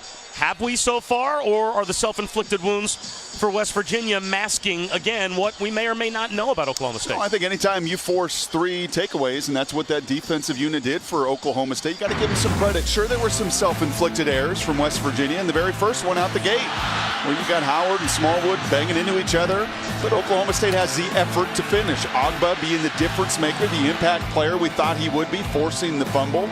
Smallwood gets the ball ripped out of his hands there by Whitener. And so the 3 takeaways I give Oklahoma State a ton of credit for. And if West Virginia is going to come back, now Howard has got to be so much better. He was booed off the field. Helmet comes off late, and they're cheering for the backup to come in because at 4 of 11 on the night, he's got his head coach shaking his head. He's got his receivers' body language shaking their heads, and collectively the 67,000 that you're going to need in this building to turn it around, they're expecting a lot more out of Howard because he's proven that he's better than what he was the first 30 minutes tonight. And the problems from last week continue this week. 5 turnovers against Oklahoma in the road loss for West Virginia. 3 turnovers in the first half tonight.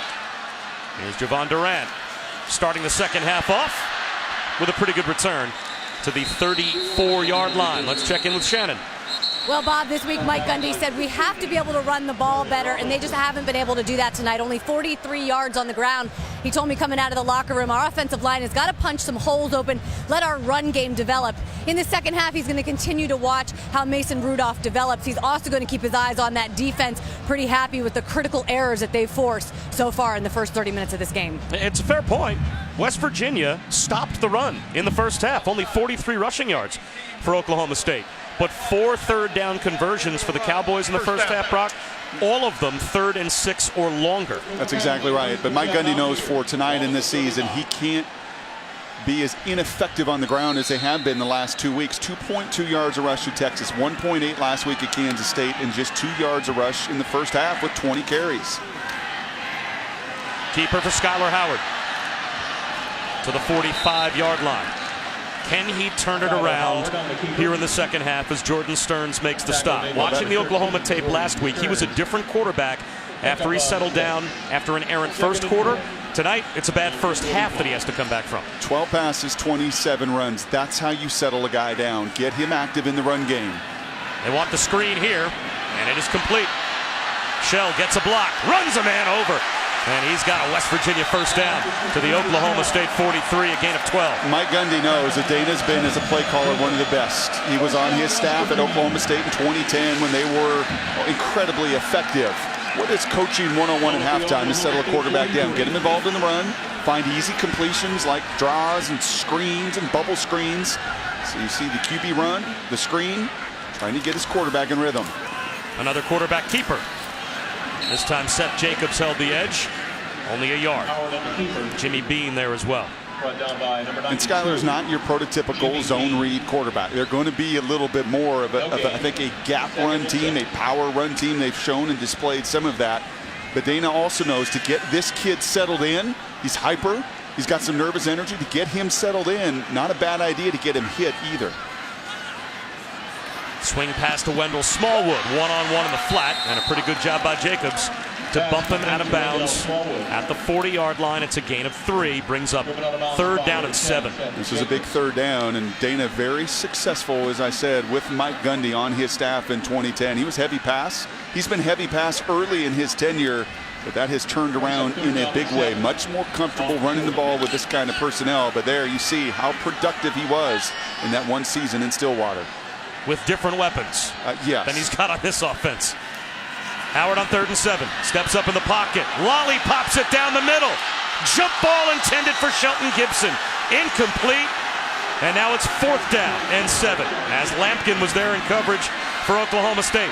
And that's a little better throw. Still underthrown. He's still got to put that thing out in front of him, but that is some of the error on the ball. You see the hand fighting. But Lampkin's got his eyes back to the quarterback. He's going after it. You can't throw the penalty. That's well done by Lampkin. And frankly, these corners on the Oklahoma State side have outplayed the corners on the Mountaineer side in those one-on-one situations. And they're going for it. Lots of time and a 4th down conversion. The true freshman Javon Durant with a contested catch as Skylar Howard that time with maybe his most accurate pass. And his true freshmen that continue to fight and come back to the football. That throw was still late. Finding a crease, getting loose is Smallwood. Touchdown. Flag down back at the line.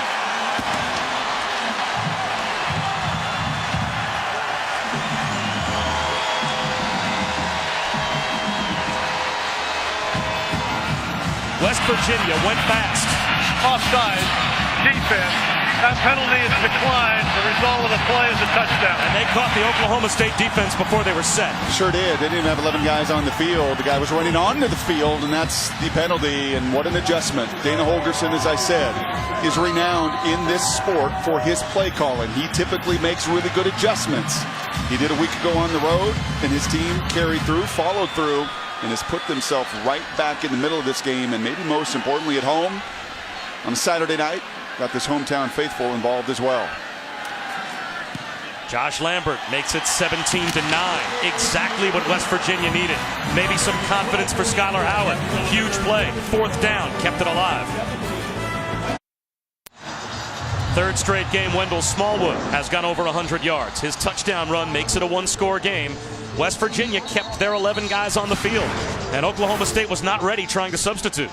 If you don't sub offensively, those refs are not going to hold the ball. This is a catastrophe. And pretty much shocked a timeout was not taken from the sidelines. There's Oklahoma State shuffling guys in and out, not even position, uncovered wide receiver. Critical error.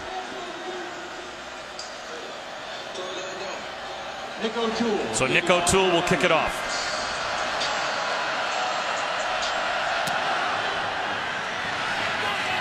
Jeff Carr will take a knee about 3 yards deep.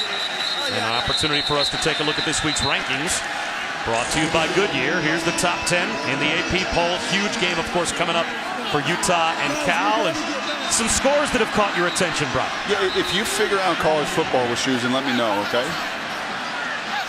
Because I know you were picking the Longhorns to go in and beat Oklahoma in the regular. Well, that was a no-brainer. Yeah, you talked about that last night. Correct. Right. Well, and of course, Rutgers, yes. you knew it was going to give Michigan State a tough one. I'm a New Jersey guy. Alabama, sure. As a New Jersey guy, Rutgers tonight's a no-brainer against Michigan State. Number 17 of West Virginia. That's number 17's first unsportsmanlike conduct foul of the game. 15-yard penalty, 1st down. That's a critical error. Unsportsmanlike conduct called on Al-Rashid Benton. And that is going to continue to please Dana Holgorsen. And that's a big change of field position. That takes Oklahoma State all the way out to their own 40-yard line just after West Virginia scored and got some momentum back.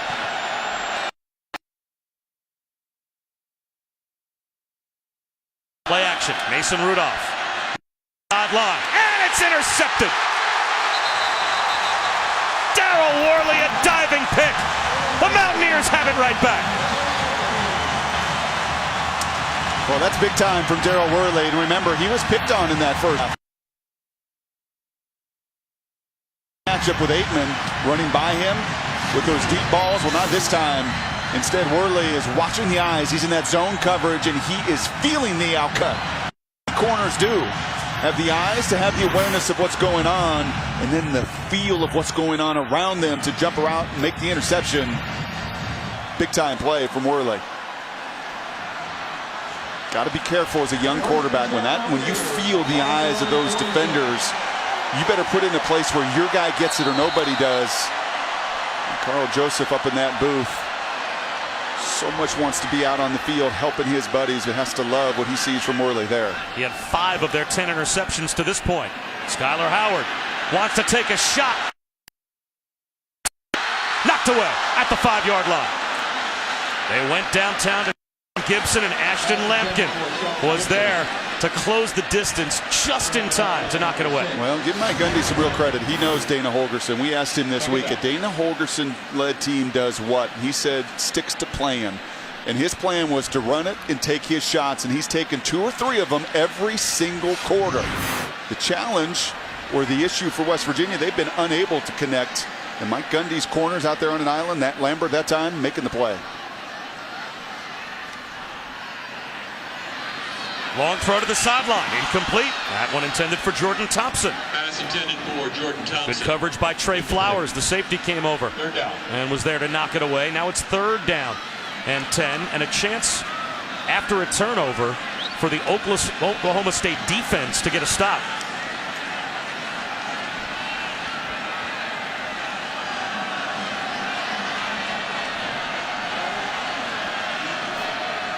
They show blitz. Here they come. And they'll run it on a quarterback keeper with Howard, and he lost the ball. A scramble for it. Just across midfield. Who's got it? 4th down. It is West Virginia football. And they actually picked up about an extra 4 or 5 yards as the ball scooted forward.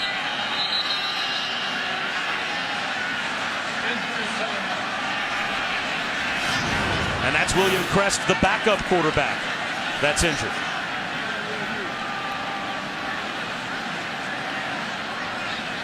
So Crest gets the fumble recovery and is shaken up on the bottom of the pile.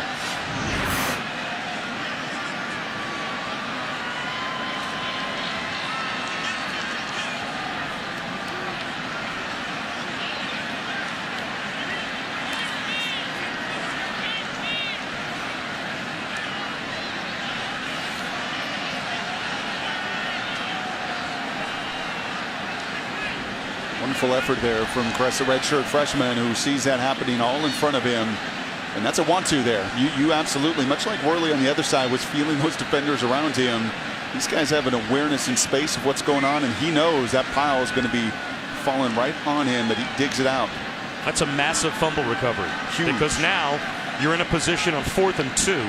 You might think about a fake in plus territory if you want to take a chance. At the very least, though, you've got an All-American level punter in Nick O'Toole, who should be able to get the ball down inside the 15, if not inside the 10-yard line. You're talking about somewhere between a 30 and maybe 40-yard change of field position if William Crest doesn't sell out, get to the bottom of that pile, and recover the fumble. This was an area of strength for O'Toole when you look at his career. He's been doing it a long time, where he was really good, really sharp in these situations, pinning opponents down. Not nearly been as sharp this season, but you're right, with a senior punter, you have got to make sure get this one inside the 10. So Jalen McCluskey, the true freshman, at the 10-yard line. And the intentional end-over-end kick forces a fair catch just inside the 15. Oklahoma State has the football back and the lead. Still early in the 3rd quarter. ESPN, home of the college football playoff.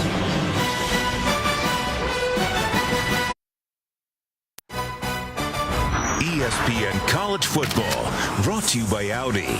Challenge all givens.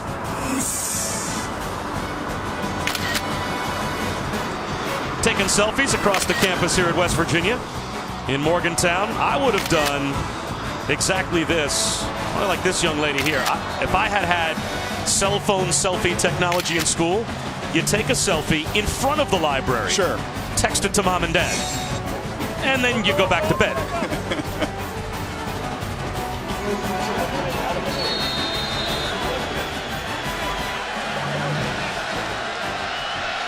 Well, what's the picture look like now for this West Virginia defense? Can they get a stop? As back to the ground goes Oklahoma State. Chris Carson, who was the Big 12 preseason newcomer of the year, injured against Texas in the 2nd quarter and didn't play against Kansas State, so they're happy to have him and Rennie Childs back tonight. But it's on Mason Rudolph now, 17-9. Oklahoma State has the lead and the ball, but still a lot of time left.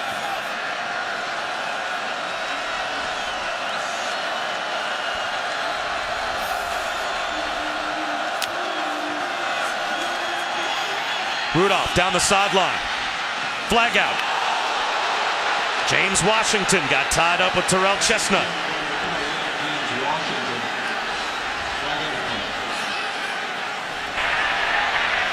Pass interference. Defense number 16. 15 yards from the previous spot. Automatic first down. And Dana and Chestnut are going to attack this call because it's another one of those double moves. Oklahoma State is basically, in essence, saying if you're going to take some shots, we're going to take some shots. We're more efficient doing so. You'll see Washington here. He's trying to stutter, and he's hand fighting. He's pushing. But unfortunately, I think you see Chestnut there take Washington off his spot, off his line, drawing the flag. Carson brought down right at the line. Christian Brown his second tackle for loss this season. And this run game is tough. You saw the first down run for 3, that one for 0, and that is why you're at your average, about 2 yards a carry, 1.5 yards a carry. These linemen are downhill. These linebackers are all nosy. There's very little push. I love the concerted effort, but there has got to be more efficiency in the run game. Rudolph under pressure, slides left, throws it away. Now it'll be 3rd down and a little over 10. So you bring the pressure, you heat it up, you try to force another interception. You've already gotten 2. On the flip side, he's been pretty good with 4 third-down conversions in situations just like this.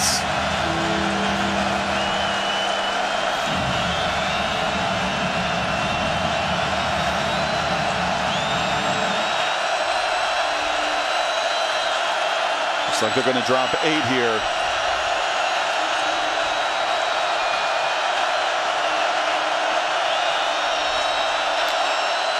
They're going to bring 5. And Rudolph looking for room in the pocket. Gets loose. No one home for West Virginia. They all had their backs turned, and Mason Rudolph is still running. All the way down to the 28-yard line of the Mountaineers before he goes out. That's a gain of 40. And that's a killer. That's not been the strength of Rudolph. He's not a guy that has beaten opponents with his legs, but that time you do bring 5. I think the play was 8 in coverage and really make him earn it. Make him throw it into a tight window. Instead, you bring the pressure, and it burns you, and Dana knows it. And once again, give some credit to Rudolph. He doesn't panic. He feels that rush, and he feels the enormous void to get the huge, significant play on the ground. Rennie Childs right up the middle to about the 15-yard line before he's brought down. That's 13 more yards for Oklahoma State. They want to hurry up. In rhythm, 1st and 10 at the 15. There they go. Play action. Rudolph checks it down underneath. Glidden spins to about the 8. A flag down, though, back at the line of scrimmage. Ashley Henry at the stop. Flag on the play.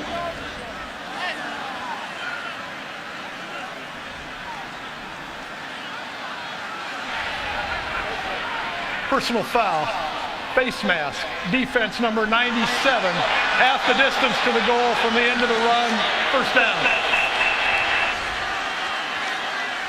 Noble Wachuku is the latest Mountaineer to have Dana Holgerson shaking his head on the sideline. Line them up. You're now at 8. You're now at your average on the season with a lot of ball left to play.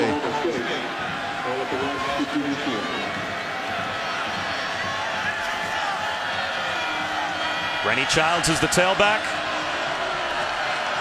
1st and goal inside the 4.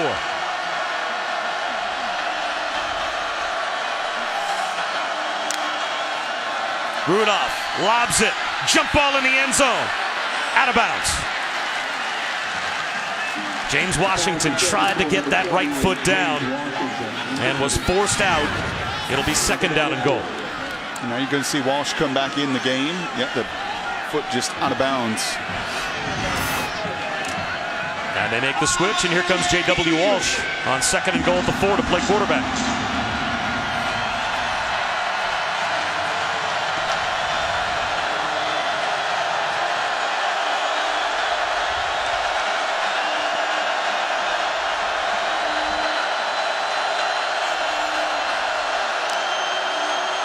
J.W. Walsh down to about the 2-yard line to Blake Jarwin. They'll say incomplete. 3rd down and goal just inside the 4 as Terrell Chestnut was there to knock it away from Jarwin. And it's been an area of strength for West Virginia on the season. 7 times opponents in the red zone, just 2 touchdowns. And much like it was earlier in this game, you hold your opponent to just 3 here. Look what it does to the differential in the score. And the psyche in this hometown crowd that so desperately wants to see the Mountaineers get right tonight.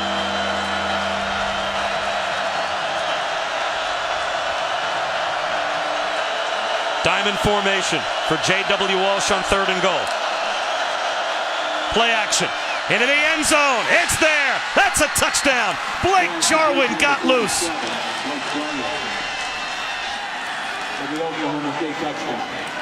And just as you say that, Brock, all the air comes out of Mountaineer Field as now it's a 2-touchdown lead once again. And all that momentum, that good drive to start the third quarter for West Virginia, that's gone.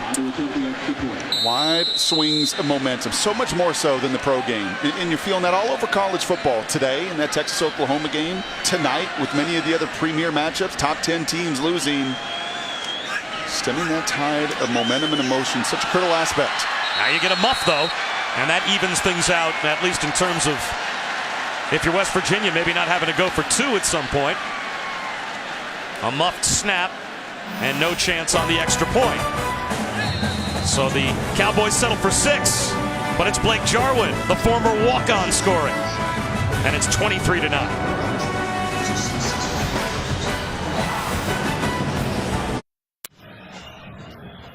But 10, a Pac-12 battle between unbeatens. 5-0 Cal takes on 4-0 Utah. Jared Goff going up against a Utah defense that only allows 19 points per game. Number 23 takes on number 5 tonight at 10 on ESPN. Streaming live on Watch ESPN. So now West Virginia about to get the football back, but down by 2 touchdowns again. The freshman Durant from the 1. And runs into a lot of traffic just shy of the 25. Back to Chris Cotter.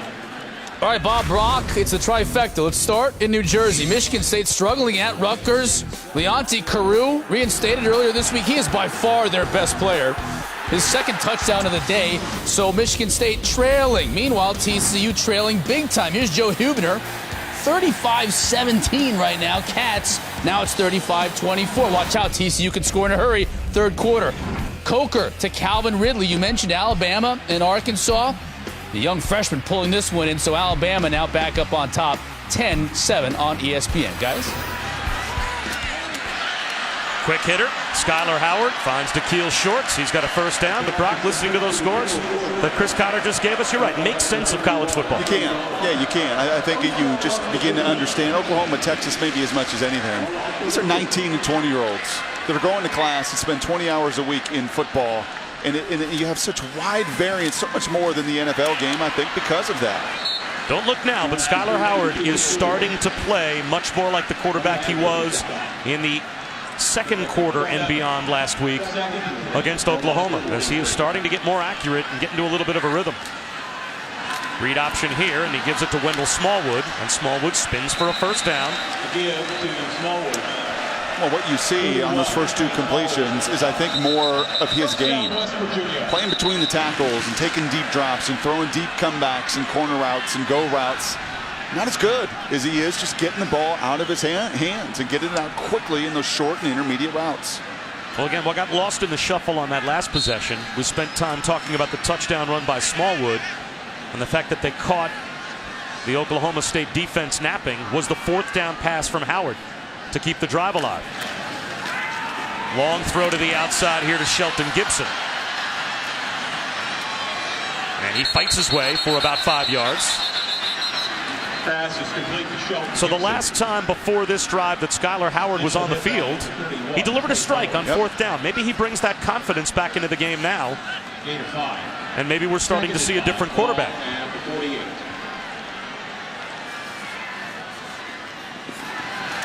He wants the deep ball again, looking for Shelton Gibson. In the end zone. Does he have it? He does! That's a West Virginia touchdown!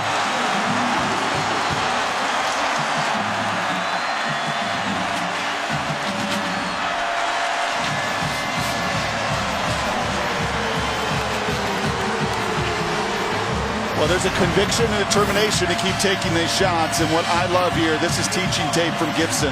Watch him continue to climb and work over the top of that DB. He does not drift. If he drifts to the boundary, he doesn't come back and make that play. And instead, he separates because of his elite speed, and then he stacks that DB. And really, for the first time tonight, Bob, a throw that was out in front of these playmakers, giving him a chance to run under it. 5th touchdown catch of the season for Shelton Gibson. He came into tonight averaging over 24 yards per catch, number 1 in the Big 12, number 5 in America. Don't look now. It's a touchdown game.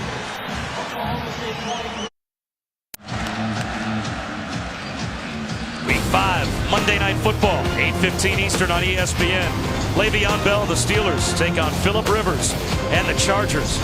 Coverage begins with Monday Night Countdown at 6 on ESPN, also streaming live on Watch ESPN. I think the Steelers will actually throw it down the field. I think Michael Vick averaged 4 yards in the 10th last week. You know, it's homecoming weekend, and when mom and dad are in town, you want to get dressed up.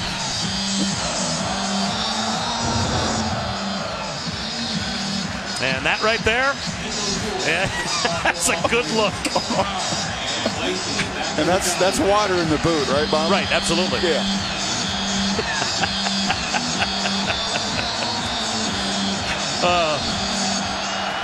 That's a tuxedo here at a Mountaineer football game.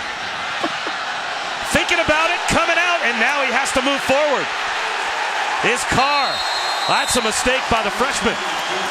He got caught at the goal line, hesitated, and by the time he made his decision, he was at a point of no return. There's not many freshmen playing on this field tonight. Not as many as you see all around college football, but Jeff Carr is one of them, and that's just a freshman mistake. Can never be in between.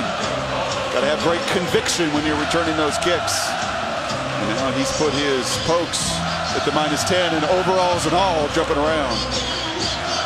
I'm not sure that I have ever heard a stadium alternately more quiet and then more loud.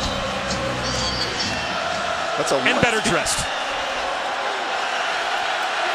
1st and 10 from the 10.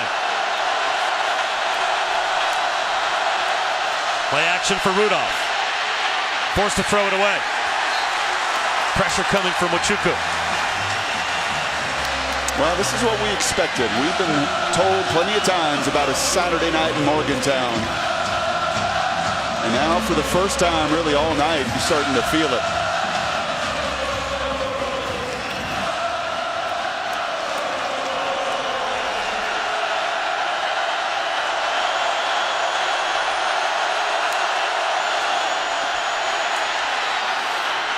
Jump ball. What a play by James Washington. How badly did the Oklahoma State offense need that? Another jump ball.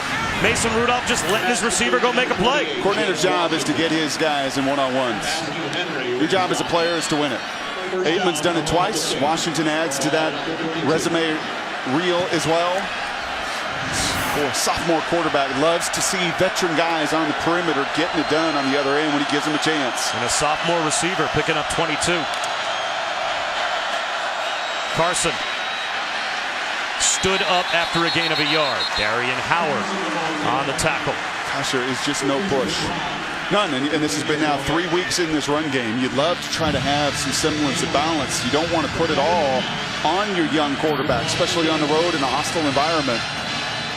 But that early down run failure has really put a lot of burden on the passing game.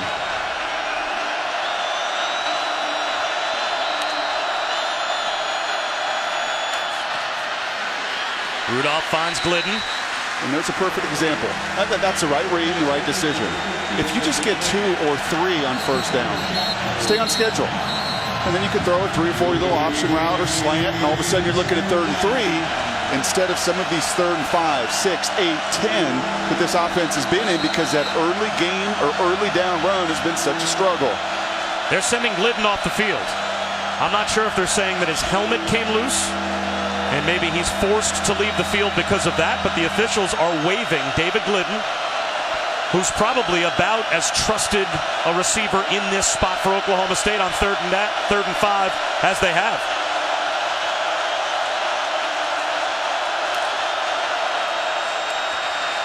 Rudolph, long throw down the sideline, underthrown. Karam, is it a pick?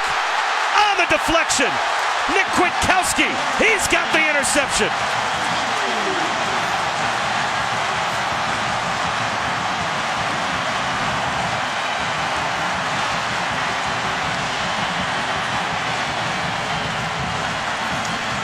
That's big time. That's a couple seniors that are continuing to fight and continuing to play and help your buddy. And there's some of the advantage of dropping 8 into coverage. They got burned. They had a 3rd and 10, and they brought the house last time. Rudolph got out. That time they drop 8 into coverage. The ball's in the air. Look at the impact player. Look at Kwiatkowski. Never, ever give up. Come back and finish, and now create their own takeaway, their 3rd takeaway to bring that turnover margin, such a critical number, back to even. Running hard is Rochelle Shell. Across the 45 to the 46 for a gain of 4. Former safety, high school safety and tailback, turned into a 240-pound rugged Sam linebacker here in Morgantown, but showing off some of that speed and some of the wherewithal to never give up. Option pass. William Crest. He'll throw a bomb into double coverage. It's banked and incomplete. Crowd looking for a pass interference flag. They ran Javon Durant on a go. And William Crest, the backup quarterback, on an option pass, just threw it as far as he could. 3rd down and 6. And because you can see Crest's body language, because he was trying to get a hold of it a little bit early right here, feet slip out, that's the difference. Turned a 40-yard throw into what had to be a 60-yard throw, and just not quite enough oomph. And remember, no face guarding in college football. You can get away with that as long as you don't impede, and I don't think he impeded the opportunity for the receiver to come back and make a play. Big 3rd down here for Howard. Can't keep the play alive. Tripped up back at the line by Jimmy Bean. What a terrific job by the Oklahoma State defense to deal with that sudden change of momentum. Crowd going crazy, all the momentum with West Virginia, and they get a stop. And that's twice. That's 2 interceptions now with pretty favorable field position, and both times you saw shots down the field come up empty, and you're going to give it right back with no real damage done. Here's Jalen McCleskey. He'll let it float behind him and take a hop right into the end zone off the foot of Nick O'Toole.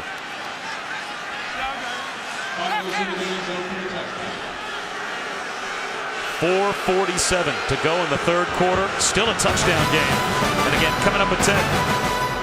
We've got a Pac-12 battle. That's now at 10:20 Eastern Time, with Jared Goff and the Golden Bears take on Utah. 2 ranked teams in the Pac-12, 2 undefeated teams going at it at 10 on ESPN, also streaming live on Watch ESPN. So again, pardon me, 10:20 will be the kick time in Salt Lake City. And that Utah win over Michigan week 1, looking better and better and better as the Wolverines have just been dominant the last month and a half.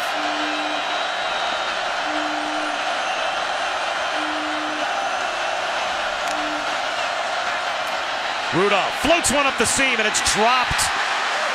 Blake Jarwin, who caught the touchdown pass the last time that Oklahoma State put points on the board on an almost identical play, drops the football. It's 2nd down and 10. And I like the call. You get stuffed on that 1st down run. Stuffed on that 1st down run. You come out in a run look, everything's showing and telling run. And that's a play that unfortunately Jarwin has to make. Can Oklahoma State survive with no running game to speak of? It's all Mason Rudolph right now. He's their run game, and he's going nowhere. Sacked back at the 15-yard line by Jared Barber. They'll give him forward progress to the 18, so it's 3rd down and 12. And wait till you hear the overalls start to jump around on this 3rd down.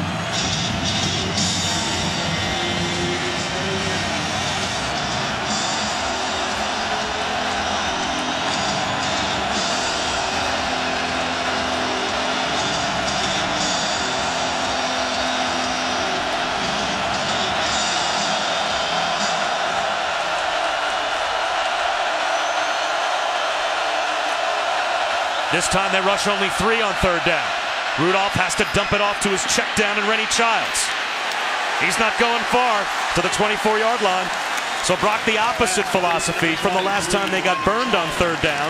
That time they played coverage and it worked. That's right. You get the interception, the pick when you dropped 8 last time. That's going to further instill, I think, more confidence. Defensive coordinator Tony Gibson and trust that you guys are going to get to their zone, that they're going to read their keys. In a situation like that, a 3rd and extra long, dump it in front and go rally to the ball. So another chance for West Virginia with the football to try and tie the game. Dropping the ball, though, is Gary Jennings. And it looks like he got it back at his own 36. He did. Keep being aggressive with the shots. Over the course of time, you're not going to hit 6 or 7 out of 10. And early in this game, Skylar Howard just leaving those shots down the field short. Enabled Oklahoma State to really run underneath them, but not this time. Really the first time all night long that he forced his receiver to actually go and run under it. And because of it, 7 were on the board. You will see more shots over the next 18 minutes of this game. Probably 3, 4. Smallwood through a lot of traffic across the 40 to the 41-yard line for 5. Well, he's been a different quarterback in the second half. As you can see, 7 for 10, close to 100 yards and a touchdown. Again, it's Smallwood, this time corralled at the line. Ogba was there to bring him down. It'll be 3rd down and 5. And that's exactly who it was. The long arms of the law there. Ogba once again beating the youngster to the punch. And when he gets his hands on that offensive lineman first, he's winning that tug of war. 3 for 12 on 3rd down for West Virginia. Now an errant snap. Smallwood picks it up, and it looks like a play that will be allowed to continue.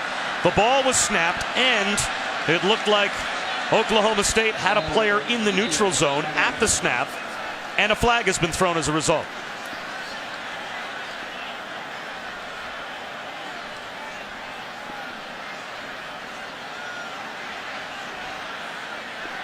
West Virginia coming up in some of their run game checks, which you have seen on 3rd down. Offside, defense number 92, 5-yard penalty, 1st down. So you'd have to say a break for West Virginia that Jimmy Bean was offsides when Tyler Orlowski snapped the football. And a heads-up play by Tyler there to see that as well. That's a run check, and that's why Orlowski's on the Remington Award watch list. Been a very veteran player, really the voice of that group in the center of the offensive line. It's a heads-up play. Howard rolls away from the rush. Tries to extend the play. Throws it away. Takes a hit. Ogba helped chase him out. It'll be 2nd down and 10. Time trying to set up the screen pass. And Mike Gundy saying those linemen are 12 yards down the field. That's a screen pass. You've got linemen down the field. That's a ball that Howard has just got to run, and that's the case that Mike Gundy is pleading to no avail. He's right. 2nd and 10. Ball number 46. Doesn't matter if it's thrown away. Those linemen are that far down the field. It's a miss. Shell goes in motion. Quarterback draw. For 2 yards. Jimmy Bean grabbed the ankles of Howard and pulled him down. So another big 3rd down coming here for West Virginia to try and keep the drive alive. How many of those have we said tonight? Well, they're only 3 for 14, and the last one they picked up was because of the penalty. Yep.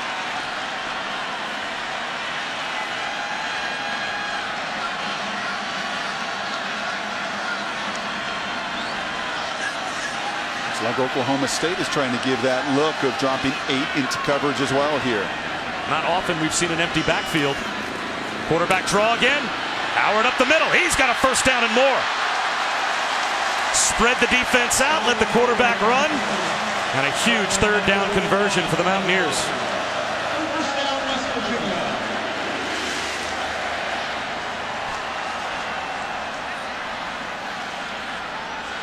Ball at the Oklahoma State 37.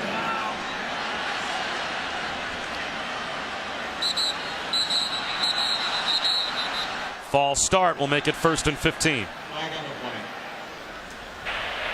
False start, offense number 70, 5-yard penalty, 1st down.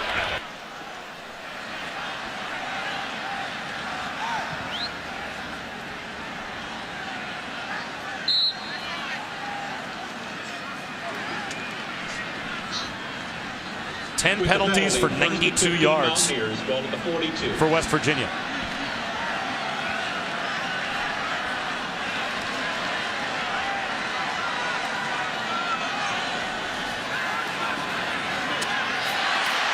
To the 30-yard line goes Shelton Gibson.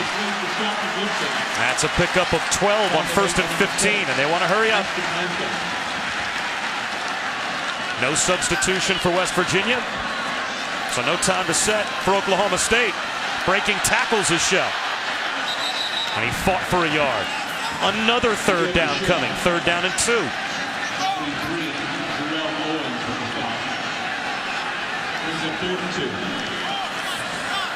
Will West Virginia snap the ball before the end of the quarter?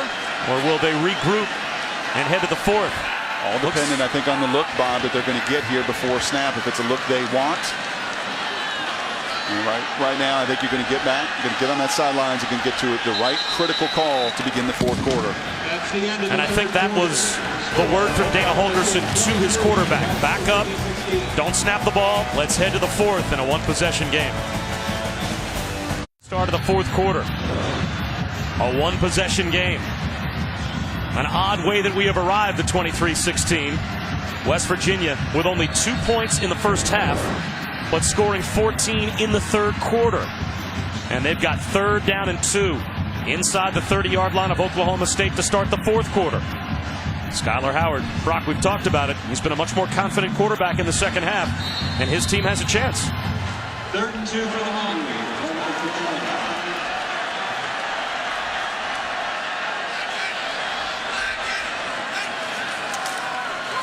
A little bootleg. Throw to the sideline. Side-arming it. Caught by Dakeil Shorts. Good for a first down. What a throw from Skylar Howard. Yeah, he's not making that play.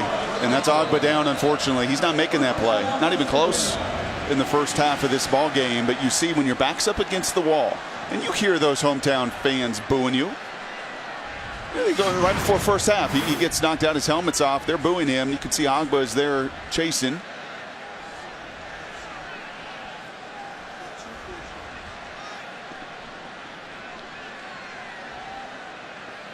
We've got an injury timeout for maybe the biggest impact player that Oklahoma State has. We'll check on Emmanuel Ogba after we come back from an update with Chris Cotter.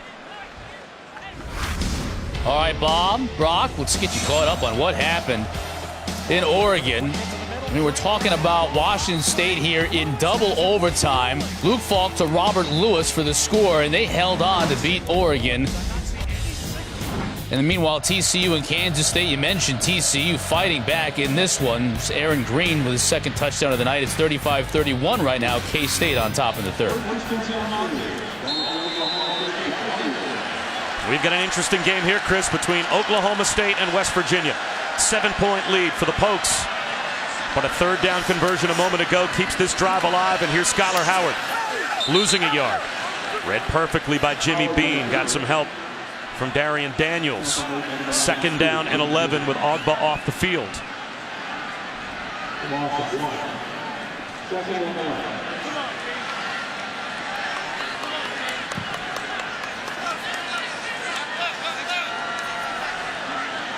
It looks like whatever it is that's bothering Emmanuel Ogba, he's not even being looked at by the training staff, just trying to walk it off. Howard down the sideline. Intended for Shelton Gibson. He may have stepped out of bounds on the way down the sideline, so that play basically stopped before it started. It'll be 3rd down and 11. Yeah, you get a good 3rd down and 2 conversion, and you come back and you're running a little zone read, 3 backs in the backfield. It's ugly. That had really no chance. Gibson pushed out of bounds on the jam, and now you've jammed yourself up in a 3rd and 11.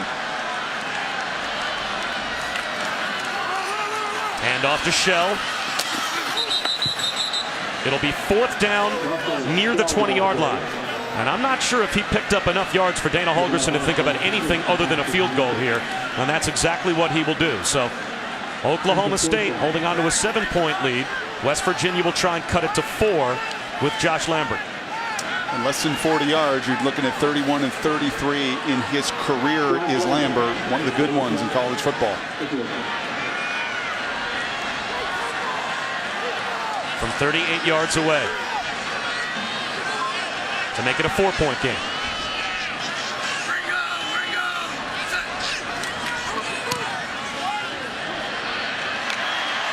Right down the middle.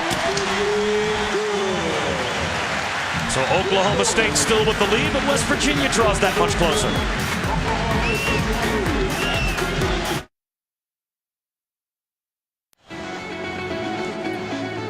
Well, Brock Ewart had a chance to do something, and that is actually, believe it or not, a look over the shoulder of Brock Ewart, something I think interesting and entertaining.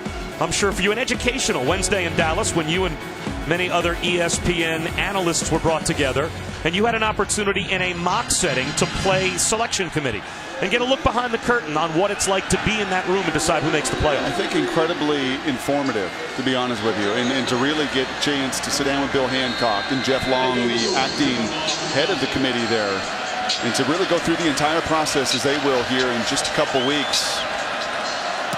It was eye-opening in many ways, and they are sure on top of it, on point with their attention to detail. From the 1-yard line, this is Brandon Shepard, and he gets out across the 15 to about the 16-yard line. We've got a great way for you to get ready for an NFL Sunday. Tomorrow morning, first NFL Insiders Sunday edition with the latest injury news, fantasy updates, and early breaking stories at 10 a.m. And then Sunday NFL Countdown with Boomer and the boys. They'll preview Week 5. They'll have in-depth analysis like only they can deliver right up to kickoff. All the inactives, all the injury news, the updates from around the league. It all starts tomorrow at 10 on ESPN and also streaming live at Watch ESPN.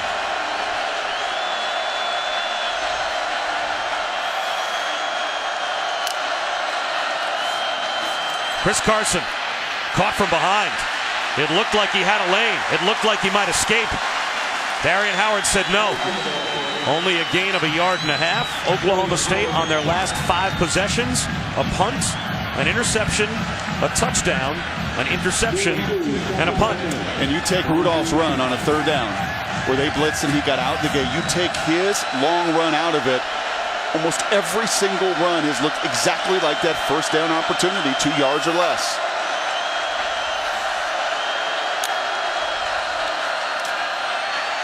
Rudolph to the sideline, sliding to make the catch is Juwan Seals. Let's check in with Chris Cotter.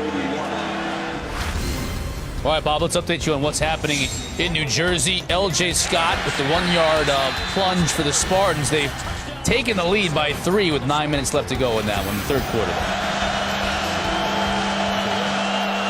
Boy, again, can you explain college football? Michigan State struggling with Rutgers on the road.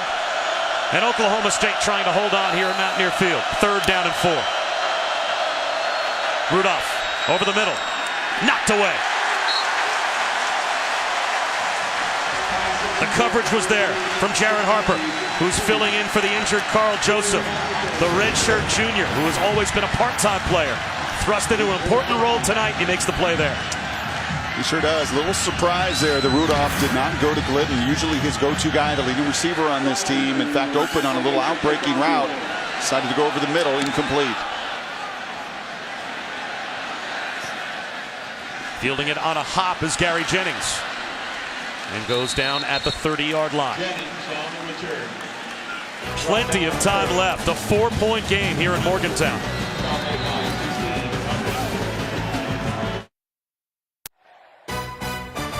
ESPN College Football, brought to you by DirecTV. If you call yourself a sports fan, you gotta get DirecTV. If you live in West Virginia, you enjoy the outdoors. And last summer, Dana Holgerson and the West Virginia coaching staff took a river rafting trip and decided they weren't wet enough when they got out of the raft and jumped into the new river near Fayetteville, West Virginia, about 2.5 hours south of Morgantown. We talked to him about that at our meeting yesterday, and he said it was a wild experience. And talk about a wild game that his team is involved in. Early 4th quarter, now it's a 4-point game in West Virginia with the football back and a chance to take the lead. Bob Wischusen here with Brock Ewart and Shannon Spake in Morgantown. Wendell Smallwood close to the 34-yard line, about 3.5 on 1st down. And you feel like he's going to play a little more of a role in this 4th quarter. At least I do. He's your impact player. He's battling through an ankle. You can see that extra taped up. Howard over the middle. That's a strike thrown to the 45-yard line to Da'Keil Shorts. Just has conviction. You could just feel it. with Skyler. He wears his emotions much like his head coach does. I mean, Dana all night long has been entertaining on those sidelines, and Skyler, you could just tell in that first half, was never comfortable. Very different picture here in the second half. That ball dropped, and we check in with Chris Cotter. All right, Bob, trailing 7-3 at the half at home on ESPN. Alabama comes storming back. Beautiful little sidearm pass right there from Jake Coker to Richard Mullaney, the Oregon State transfer. It's 20-7 right now. Bama on top.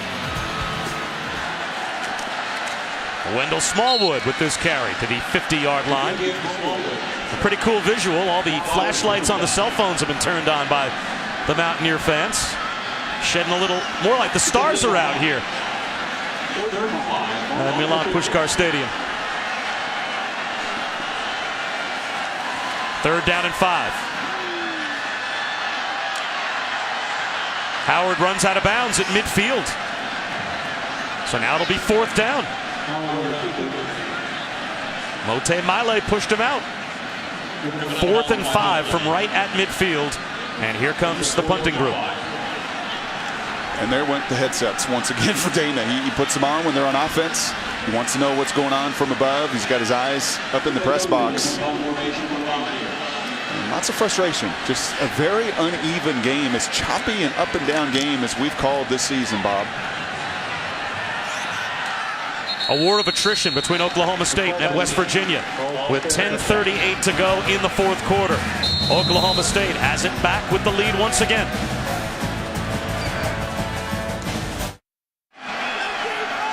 Sometimes crowds just invent cool new traditions. They may have done just that here in Morgantown. They've all got their cell phone lights on. Shannon Spakes down on the field. Shannon, what's the story? Well, Bob and Brock, you guys already talked about how different the crowd is in this second half. And yes, the stars are out, or the cell phone lights are. I asked around. No one here has ever seen this happen here before. They said some of the student section started it, so everybody else just picked up. Make a wish, guys. Stars are shining. Well, maybe it's a new tradition. An end around. Brandon Shepard diagnosed quickly by the West Virginia defense. No gain. And Brock, now it seems like they're just trying to come up with any way they can to keep the defense honest and get some type of a run game going.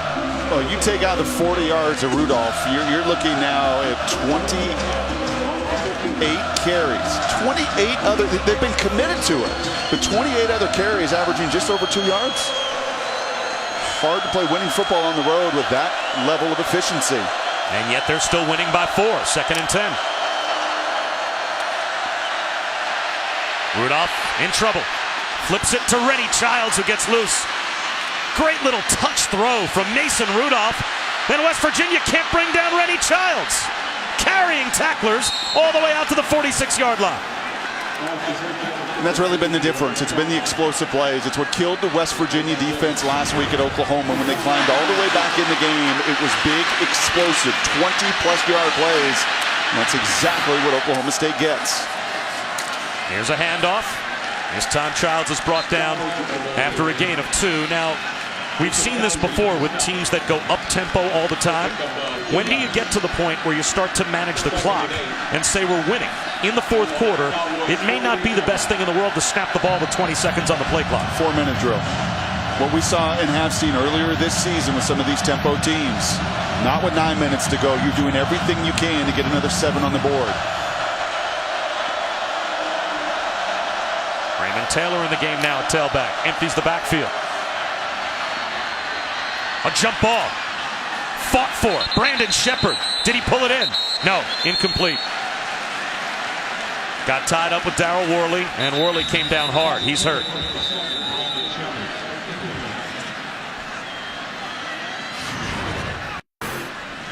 And you can see Worley, he's going to go up yet again. We have seen a dozen, if not more, of these just shots down the field from both sides.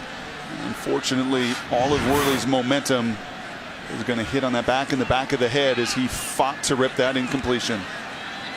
So Worley is looked at by the men, and Dana Holgerson out there as well.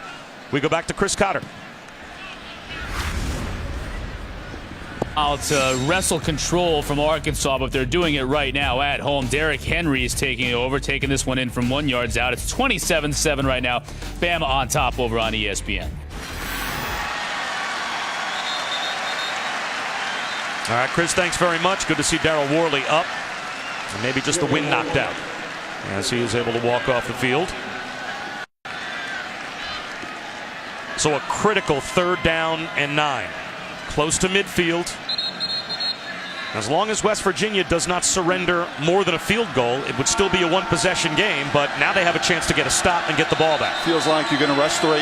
That's been a success here in the second half for West Virginia. And if I'm Oklahoma State, what are my plays to beat it? Quarterback draw, screen, quick hitter, getting the ball out of your hands.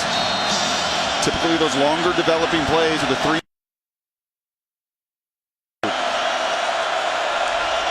Only 3 down linemen for the Mountaineers.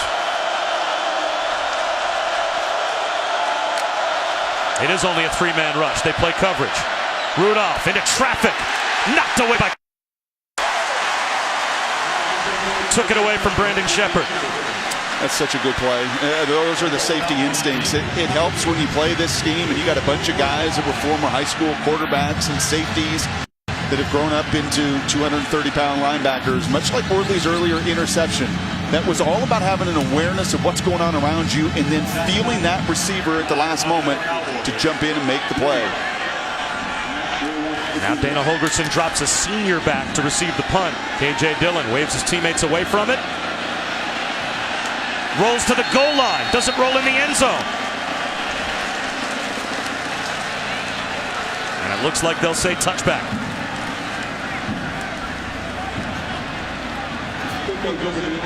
So it will be West Virginia football at their own 20-yard line. It is such an interesting chess game now that we'll have for your Oklahoma State. The clock is your friend if you can get it to wind down, but you have no run game to speak of. Can they win this game? Can they survive without the ability to take the time off the clock, giving West Virginia chance after chance with the ball? Well, they've done it the last 2 weeks differently. They've not had the lead, right? They've not had to manage that clock, but they've had to come back, and they've done so without a great run game element. It's really about, I think, here defensively, too, not giving up the big explosive play. I think the team limits that in the final 8 minutes is going to win this one. On both sides. I mean, that's where West Virginia's touchdown has come from. When their execution has been sharp, it's been when they have taken the risk and made it pay off, much like Oklahoma State. But through passing game limitations and efficiency, you've not seen real sustained drives for West Virginia. And then it's been that run game for Oklahoma State offensively that has limited their ability. There's the quarterback draw. Jimmy Bean brings down Skylar Howard. Well, if the defense keeps on making plays for Oklahoma State, then their offense may never have that pressure on them because West Virginia's going backwards.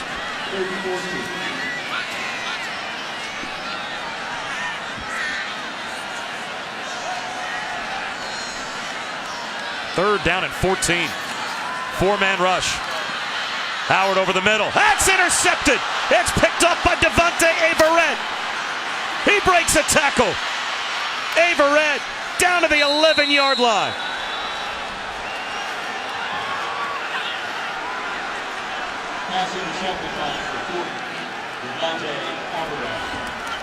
And that's all Dana can do now. He has got to try to react the other way because he knows his mind is blown right now. There is no reason in the world this throw should have gone anywhere there into double coverage. You're working a hook in the deep, wide swing route there by your running back. That's a high-low read, and for some reason, Skylar comes off of it, thinks he can force that ball over the middle of the field late. Disaster. 7 total turnovers in the game. 4 for West Virginia, 3 for Oklahoma State. In a game that's far from over. If the Mountaineers can get a stop and hold only to a field goal, it's a 7-point game.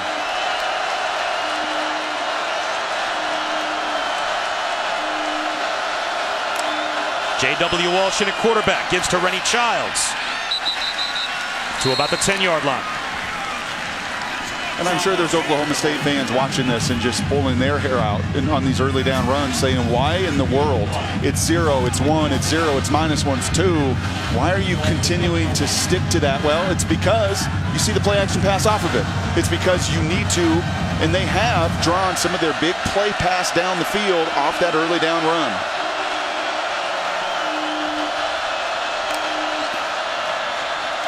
They'll run it again. Another yard. This time it's Taylor. So now it's 3rd down. And here's a stop that you think West Virginia has to have to hold to a field goal attempt after the interception. 3rd down and 8.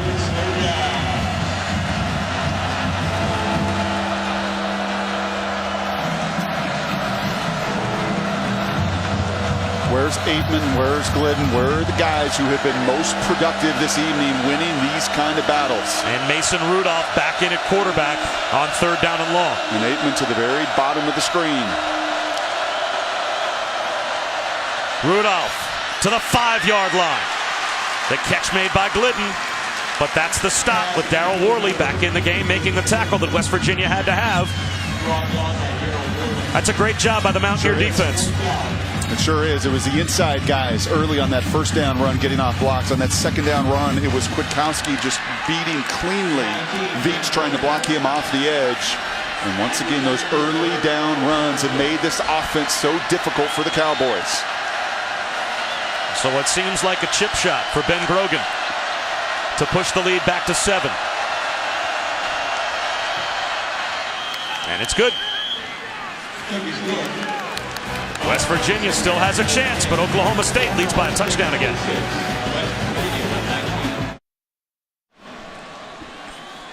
After the big Pac-12 showdown tonight between Cal and Utah, stick around for SportsCenter at night.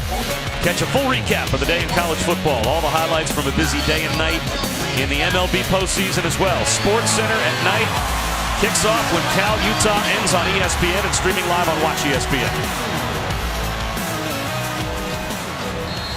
How many chances will West Virginia's offense have in this game? A game where they've turned it over 4 times. Their defense has scored a couple of points for them. In a game that, in many statistical ways, Brock, they have no right to be in. They're down by 7 and about to get the ball back with 5.5 minutes to go. Gibson from the goal line. A long strider up the sideline. And pretty good field position for the Mountaineers across their own 32-yard line as we check in with Chris Conner. All right, let me update you on what's going on in Salt Lake City. Cal at Utah. This game on ESPN News right now. Jared Goff, this is something you don't see every day. A pick by Marcus Williams, even though it wasn't so much his fault. They've turned it over again. It's scoreless right now. K-State and TCU. This is Joe Huebner's 4th rushing touchdown of the game. It's 42-31 right now. Kansas State on top. Wyoming Air Force, by the way, on that Watch ESPN app if you're interested. All right, Chris, we've got what could be a compelling finish. Oklahoma State at 5-0, ranked, trying to stay undefeated and keep their Big 12 title hopes alive. Skylar Howard lofts it down the sideline with a flag down. And it's incomplete. We'll have to check the penalty. Da'Keil Shorts was the intended receiver. This might be a flag away from the ball. Holding. Defense, number 17. 10 yards from the previous spot. Automatic 1st down. Yeah, that was a nickelback. He's Michael Hunter. He's playing on the outside there on the speedster Gibson. A little bit of a double move as Skylar breaks the pocket. And all Hunter could do, smart play, really. He grabbed him, or else I think Gibson had a chance to run right by him.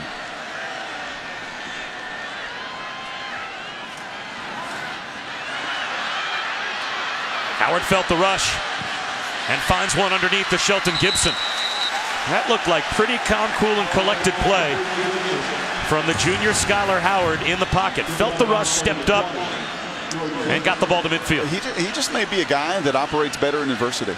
And there are those kind of quarterbacks that just when the pressure really comes on, backs clearly against the wall, they just start to react instead of think. 1st down run for Rochelle Shell. 1st down, West Virginia. 5 minutes to go.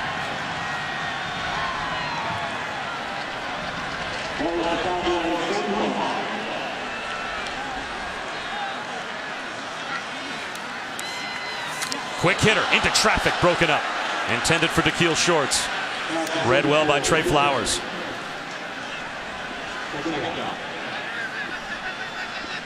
Where are you going for production right now if you're Dana Holgorsen trying to call plays for Skylar Howard? Well, you're in the area of the field that he has thrown a bunch of go route touchdowns already this season to Gibson. I am also trying to get him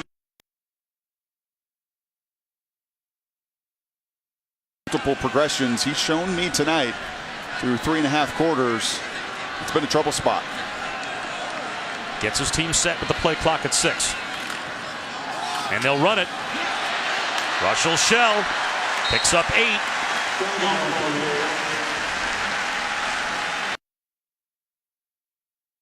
It might be 4th down territory. If they fail to pick this up, they'll go quickly. They'll run it again. Falling right on our 1st down line is Shell.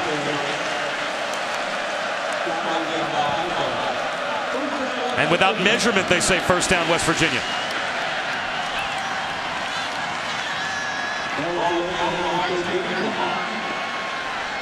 Shell out, Wendell Smallwood in.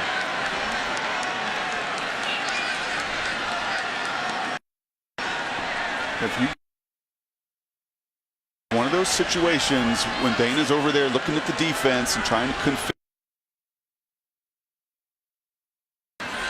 Instead, they'll go to the wide side of the field. And there's a hookup trying to stay in bounds with Jordan Thompson. And how far did he tippy-toe down the sideline? Inside the 25, 12 more.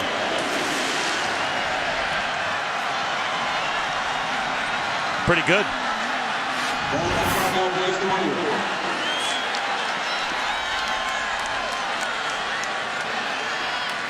Quarterback draw. Skylar Howard uses the stiff arm to the 13-yard line. Well, one thing is very clear with Skylar. He is not going to back down. Those interceptions, he fumbles the ball. He is not going to let those mistakes carry over. And instead, in some ways, it almost fuels some of that competitive fire. Smallwood up the middle. Grinds out about 5 more yards for the Mountaineers. 3.5 minutes to go. A touchdown and a point after would tie it. And don't you just see the difference of what early down run success is when you get 7 or you get 5 and what it does to a defense? The kind of bind it puts them in so they can't just pin their ears back. A really good mix of run and pass here for West Virginia.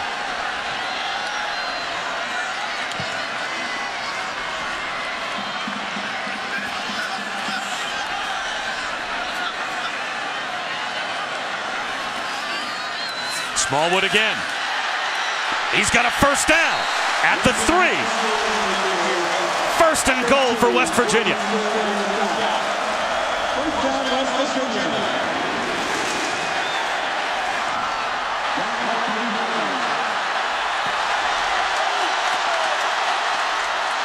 On a keeper, making a spin at the goal line. Skylar Howard, is he in? The official says no. West Virginia right now is celebrating what they think is a touchdown, and it looks like they...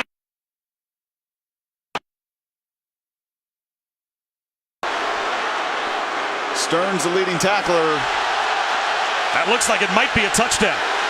Yeah, at the very least, it's worth another look. And they're going to take another look. The ruling on the field is that the runner was short of the goal line. That ruling is under further review. Does he get the ball just across the goal line before his knee touches down? Yeah, I don't think the knee hits. I think you're looking at that right thigh pad, to be quite honest with you. And he lays out to such an extent that his thigh hits, not his knee. Yeah, I think that's going to be a touchdown.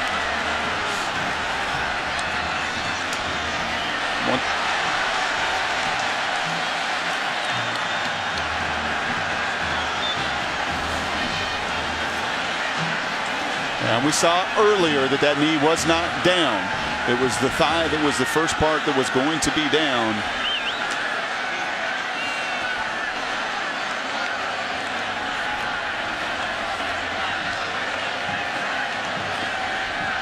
It has to be indisputable video evidence to overturn the call on the field. The precedent set on the field, of course, was down by contact at the 1-yard line. This is about as close as that early safety was. And you remember that call was reversed, I think appropriately so. And I think an unbelievable effort out of Howard. The guts to keep coming back is not easy to do. Trust me, playing the position. You fumble, your team has struggled through the night, and to put it all behind you and to flush it away so you can execute when it matters the most. He makes a beautiful move to beat the leading tackler, Stearns, and I think that ball is across. After further review, the ruling is reversed to a touchdown. Please reset the game clock to 2 minutes and 44 seconds. The right call. And a call that sends this stadium into a frenzy. And now 1 point after is all West Virginia needs to get a tie. Of course, they only need an extra point because Oklahoma State earlier in the half botched an extra point. And how often does that come back to haunt a team? Well, it might come back to haunt Oklahoma State here.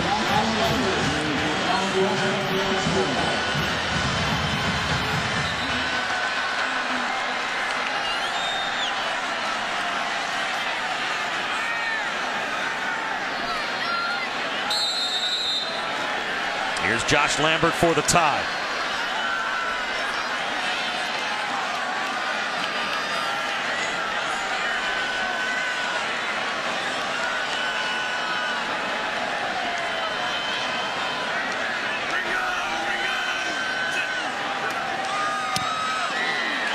We've got a brand new football game with 2:44 to go.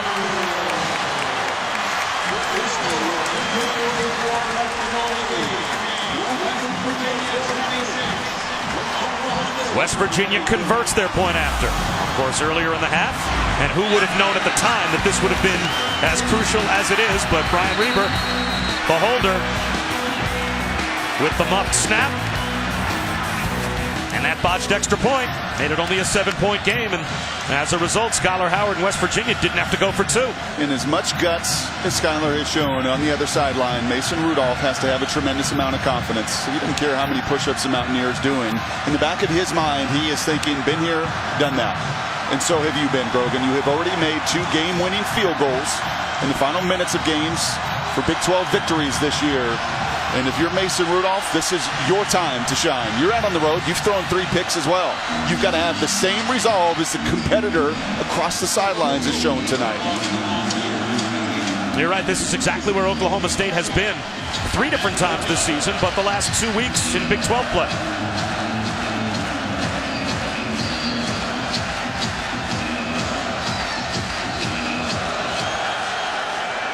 Brandon Shep. End zone for a touchback. Let's head to Chris Cotter.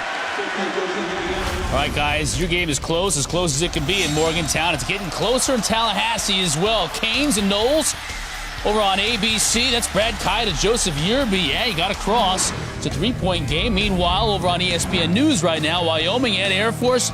Look at this beautiful pick by Brody Hicks. Cameron Kaufman's tipped. Hicks picks it, holds on to it, scoreless right now over on News. Guys? All right, Chris, thanks very much. So Mason Rudolph sets up shop at the 25-yard line. And all that wonderful run that you've had and the commitment to it to run it 30 times tonight. 2 minutes to go. Get you your best stuff. Your best stuff is Aitman. Your best stuff is Glidden. Your best stuff is Washington. Best stuff's getting the ball out of your quarterback's hands. Play to your strengths here down the stretch.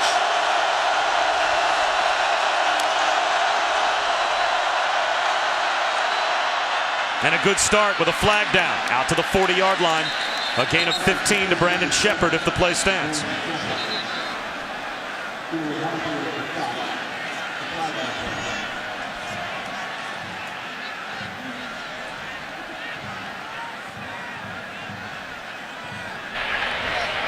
An eligible receiver downfield. Offense number 47. Number 47 was covered up on the line of scrimmage. 5-yard penalty, replay first down. So Blake Jarwin costs his team 5 yards. And that's a simple alignment error right there. A couple guys that played a lot of ball who, receiver, tight end, have got to get on the same page.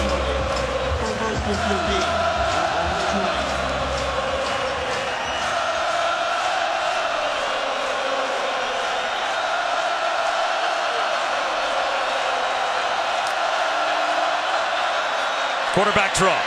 Mason Rudolph picks up 5, maybe 6 yards. Oklahoma State is 42-5 in their last 47 games against unranked opponents. The last time they lost as a ranked opponent to an unranked opponent 2 years ago here against West Virginia.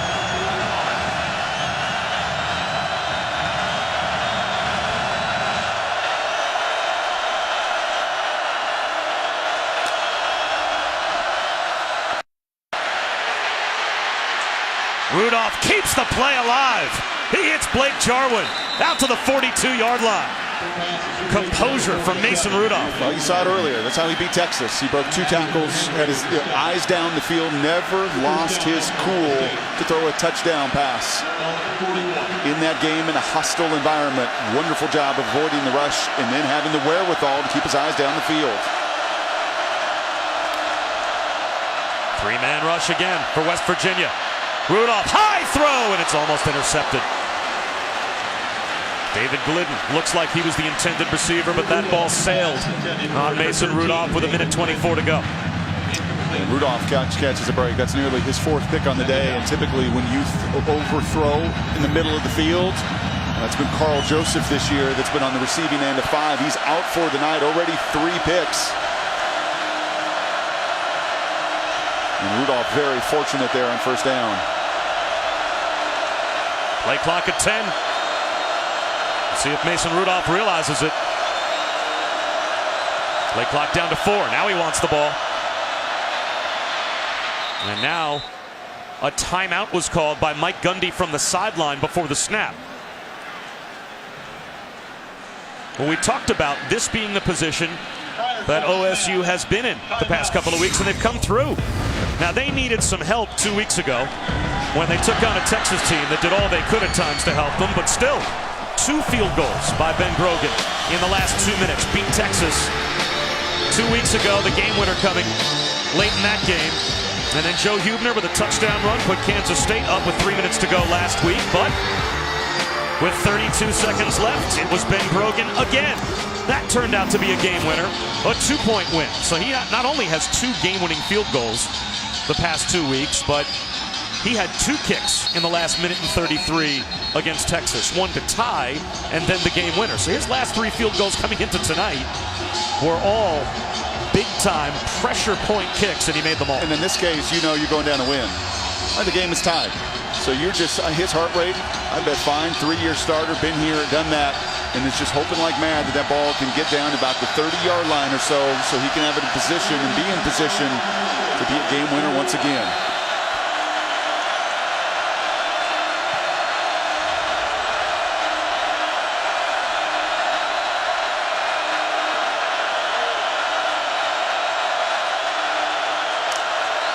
Again, a 3-man rush. West Virginia playing coverage, and Rudolph still in trouble. Has to throw it away. The late pressure came from Jared Barber. That was a 3-man rush, but a little different that time. Instead of dropping in his own, they actually played man underneath, kept the 2 safeties, and then Mr. Barber had his eyes all over Rudolph, was not going to let him escape. Are you still playing coverage here on 3rd and 10? I like that coverage right there. You make them earn it. You get up in their chest, you got the safeties back, and with these linebackers and their ability to run, that works for me on 3rd and 10.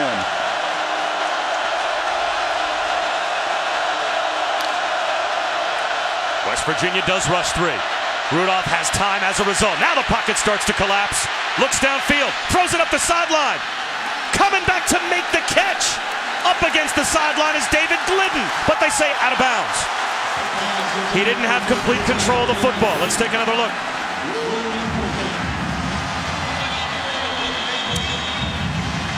And these refs have been on point. I think they've been on point on their replays. I know that folks are going to complain about pass interference and judgment calls, but I think the referees have nailed this one tonight. And Glidden an opportunity there. He's going to kick himself. He's made those plays, and you can see it right there. The redshirt senior did a wonderful job of coming back and helping Rudolph, but just could not reel it in. So now 1:07 to go, and West Virginia has their timeouts. Siner with a punt. That does the job. What a terrific kick from Zach Siner. To the 9-yard line, no return, kills it out of bounds, a 50-yard punt. Well, your punter can't help you much more than Zach Siner just did. And this first down call will dictate the rest of the mindset of the drive. I was going to ask you where you go here from an aggression standpoint with Howard. You got 58 seconds in all of your timeouts. But do you think you have a better chance in overtime than you do with getting risky here with your play calling deep in your own end? Get to your very best first down call, and it will dictate the rest. You have good success here. This is an 8, this is a 10. And then you get to your tempo and you do what you want to do. This call is so critical to, I think, affecting the rest. They'll run it with Smallwood. And he gets 9. Now get up there. Wendell Smallwood, the ball carrier. Tackle made by 45, Lecker. It's a gain of 9.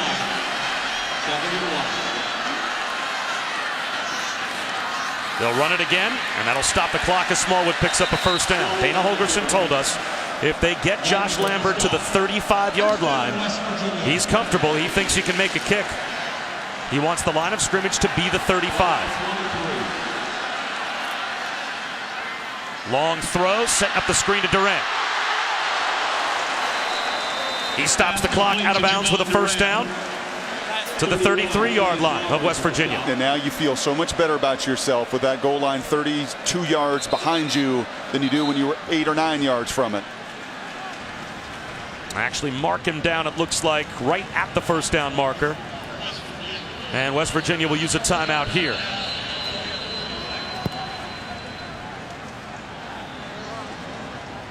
It's been a very slow, methodical comeback for West Virginia, but there are some key plays that you would identify. This was a 4th down conversion on that catch by the true freshman Javon Durant, followed up by the touchdown run for Wendell Smallwood.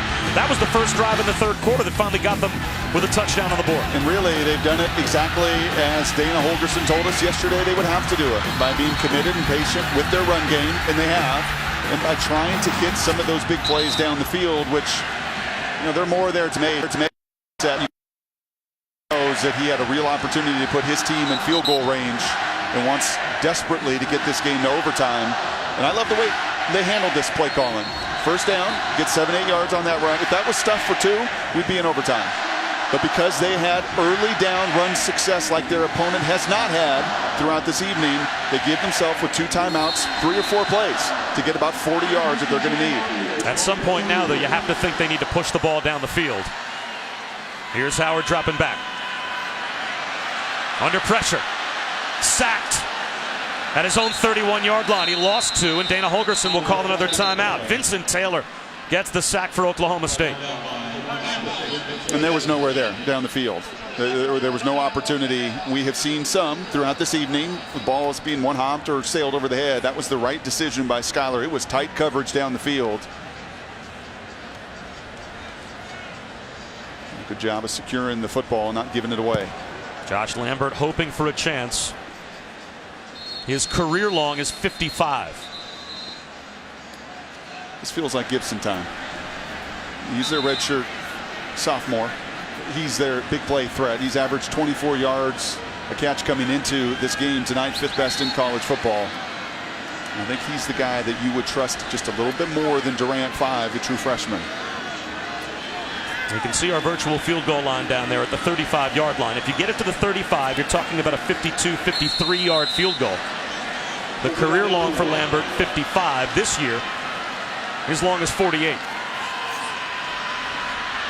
They set up the screen. Smallwood up the sideline, flag down.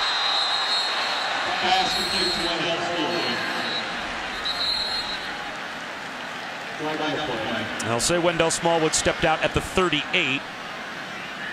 Jordan Burton shaken up on the play for Oklahoma State, and we have a penalty marker down. It's going to be a leg kick, I believe, on West Virginia here.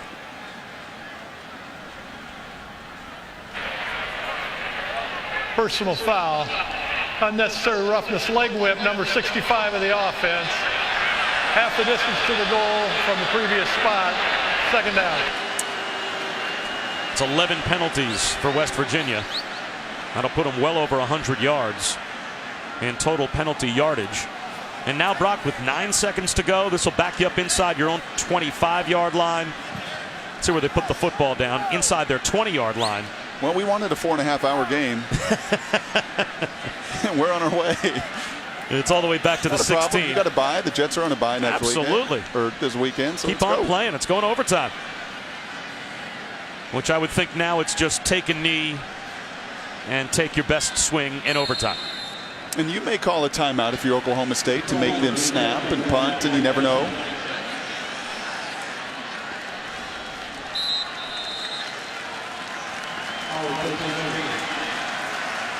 They'll let the clock wind down. So we'll step aside for just a moment and come back with overtime between West Virginia and Oklahoma State.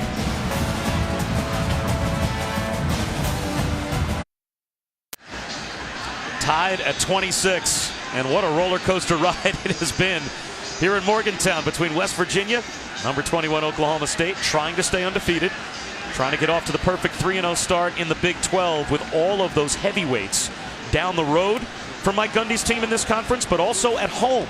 A vital game for them on the road tonight. And Brock, here are our overtime rules. And we've been there and we've done it, I think, through the years. I love this format. And I think it's going to be really intriguing to watch as 4 quarters have evolved here. And you've seen, as you said earlier, some of that chess match. And we have seen it. You've seen 3-man rush. You've seen West Virginia really find some success in the second half defensively. And Oklahoma State has been committed to that early down run game, if not in any way effective. So we'll have our coin toss. You're the visitor. Heads, tails, what's your choice? Tails.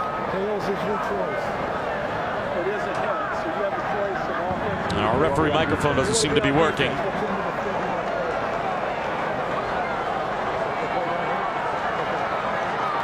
Here we go.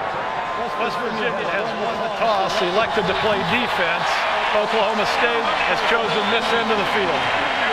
So it will be Mason Rudolph and the Oklahoma State offense on the field first in overtime.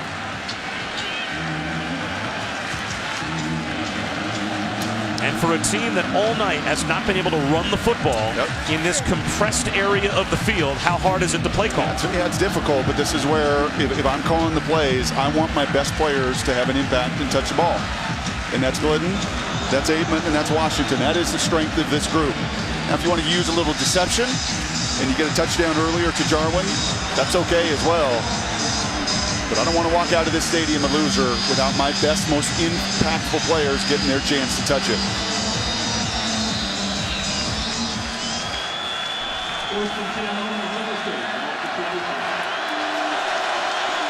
They start with Rennie Childs in the backfield with Rudolph.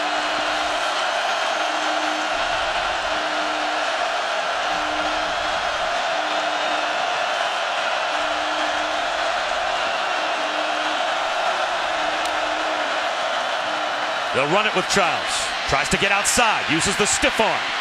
Great job by Rennie Childs to turn nothing into more than something. He picks up over 6 yards. That's exactly right. He actually outruns 2 West Virginia defenders that just both lose contain. There's really 2 opportunities. And now you're going to see J.W. Walsh, who comes in these games, in these moments, down in the red zone areas. But credit Rennie there. That was all his effort and determination. Second down and about 3.5.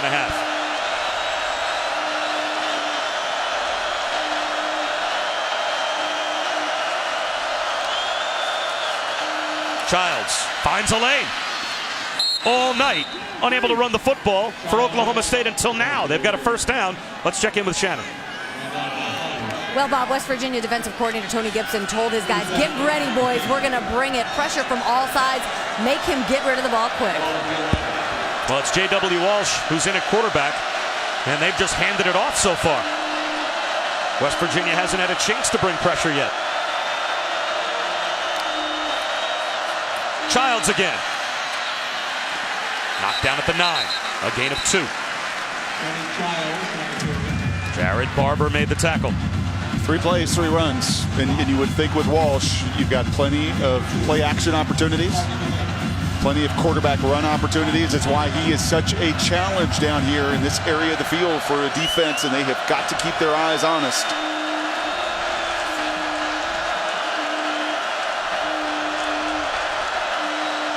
And now J.W. Walsh wants to call timeout.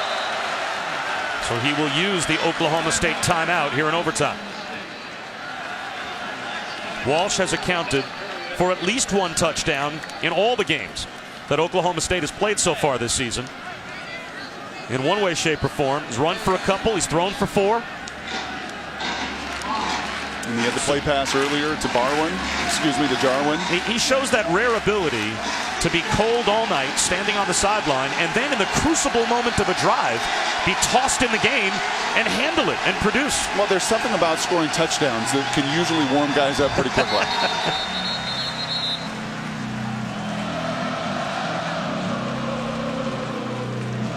Interesting, as Shannon talked about, Tony Gibson telling his team they were going to try to heat up the quarterback, that they played coverage so often and so effectively in the fourth quarter. Do you think they would alter their strategy if they get to a spot here where they're pretty sure that Oklahoma State's going to throw the football? I don't think necessarily. I think you're going to trust your guys to play some of the man-to-man they played here in the fourth quarter with those safeties deep, and really trust your linebackers, your nose tackle there, Rose, as well, to do their job in the middle to ugly it up. Walsh on a keeper. Fakes it beautifully. Gets to the 5, out of bounds. At about the 3-yard line. Terrell Chestnut made the tackle. 3rd down and 2 at the 3.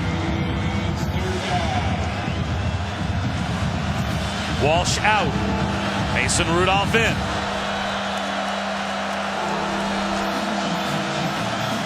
They have to get set with 15 on the play clock. They have used their timeout. Can't take a delay of game penalty here.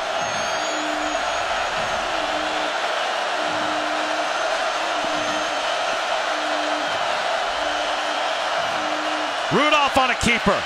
He tries to get to the edge. He's brought down. 4th down and 1 at the 2. Wachuku made the stop for West Virginia. What do you do if you're Mike Gundy?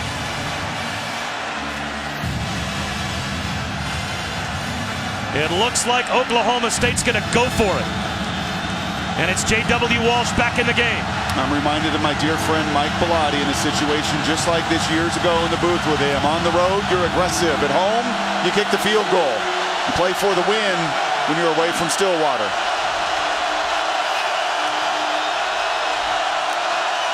Walsh takes the snap. He's going to do it himself. Into the end zone. Oklahoma State has the touchdown.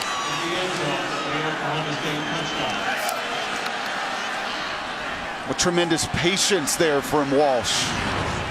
And the 5th-year senior could have easily transferred, gone and started somewhere else.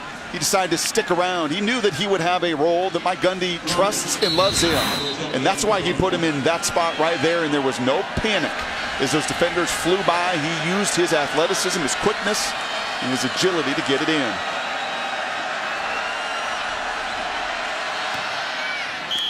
They don't make it easy on themselves.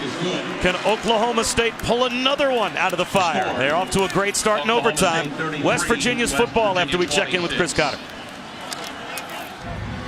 All right, so you guys are in overtime. Meanwhile, Air Force has just scored to go ahead of Wyoming 7-0 over in Colorado Springs. So that game is on ESPN News. As soon as we come to the conclusion of our game here in Morgantown, we'll move that game over to ESPN2 to its conclusion, guys. Well, Chris, who knows when that conclusion will be, as Oklahoma State not only scores a touchdown, but Brock, they could not have gone more off of their script to do it. Isn't that awesome? I mean, seriously, that's the beauty of this game and hanging in there and believing in your plan. 6 plays, 25 yards. Even though it's ugly throughout so much of it, and Randy Childs set it all up with his first down success.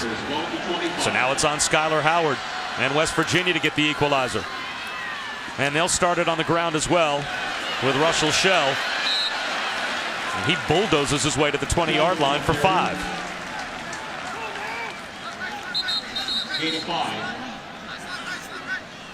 Another injury, and this is going to be Jordan Burton. The first-year transfer who began his collegiate career at Stephen F. Austin, and as a redshirt freshman was a pretty good linebacker for Stephen F. Austin, but went to Kilgore College last season, so this is his first year at Oklahoma State. He's become the starter at Sam linebacker, and he'll now have to be replaced. And we see many guys like Burton around college football. Kwiatkowski, for that matter, on the other side, a safety, a high school safety, a highly decorated safety, a safety at Stephen F. Austin. And with so much of the spread game that you see around college football, the ability to grow up just a little bit, put a little bit of extra weight on, be that hybrid safety linebacker. And Burton, the second leading tackler, pretty productive in doing so.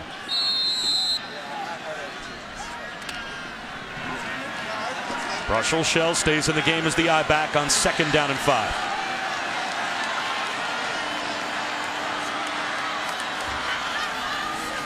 A bootleg for Howard in the flat. He's got his man. That's Elijah Wellman for 3 yards. Trey Flowers made the stop. It'll be 3rd down and 2. Brought down by number 31, Trey Flowers. Gain 3. 3rd down and 2. Ball at the 17. Now the die has been cast for West Virginia. They have to have a touchdown, so it's 4 down territory here in overtime.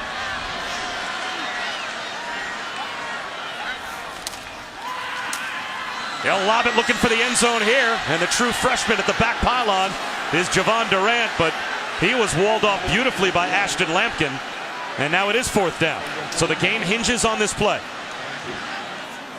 And I love some of the shots and some of the risk earlier, but on 3rd and 2 in a must-have situation, I don't like that call. That is too much on a true freshman, too much risk. Got to win off the line of scrimmage as this field is condensed, and now you put it all on this play, needing 6 feet.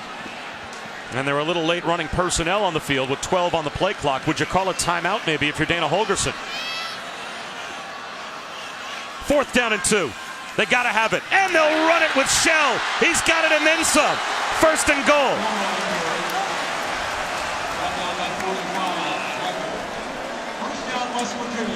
Well, that was a man possessed right there. You saw Rennie on the other side.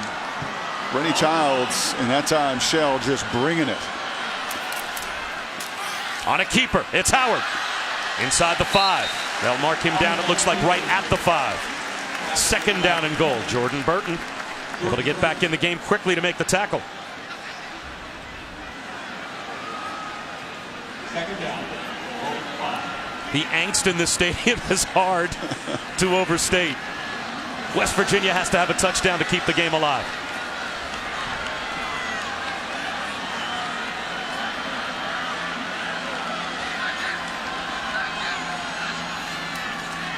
Shell brought down right at the 5-yard line, maybe a half yard. It'll be 3rd down and goal. Seth Jacobs knifed through to help on the tackle for Oklahoma State.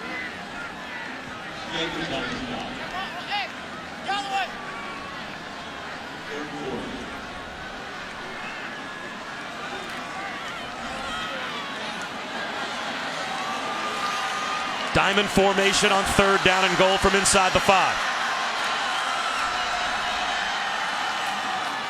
Shell again. He's going backwards. Now it's 4th down. And now the ball has to get in the end zone for West Virginia. Jordan Burton and Trey Flowers there again. Big time play there by Burton. This is what you need in situations like this, and you better have the right call here if you're Dana Holgorsen. You don't want to leave this game with this timeout with the nature of this call right here. You better make sure you get exactly what you want matchup wise. They're not calling their timeout. They're going to play it out on 4th and goal. Skylar Howard, it's got to get to the end zone. He buys time. Throws it in the end zone. It falls incomplete. For the 3rd straight week, Oklahoma State finds a way to survive and get a Big 12 win. I gotta go, dude.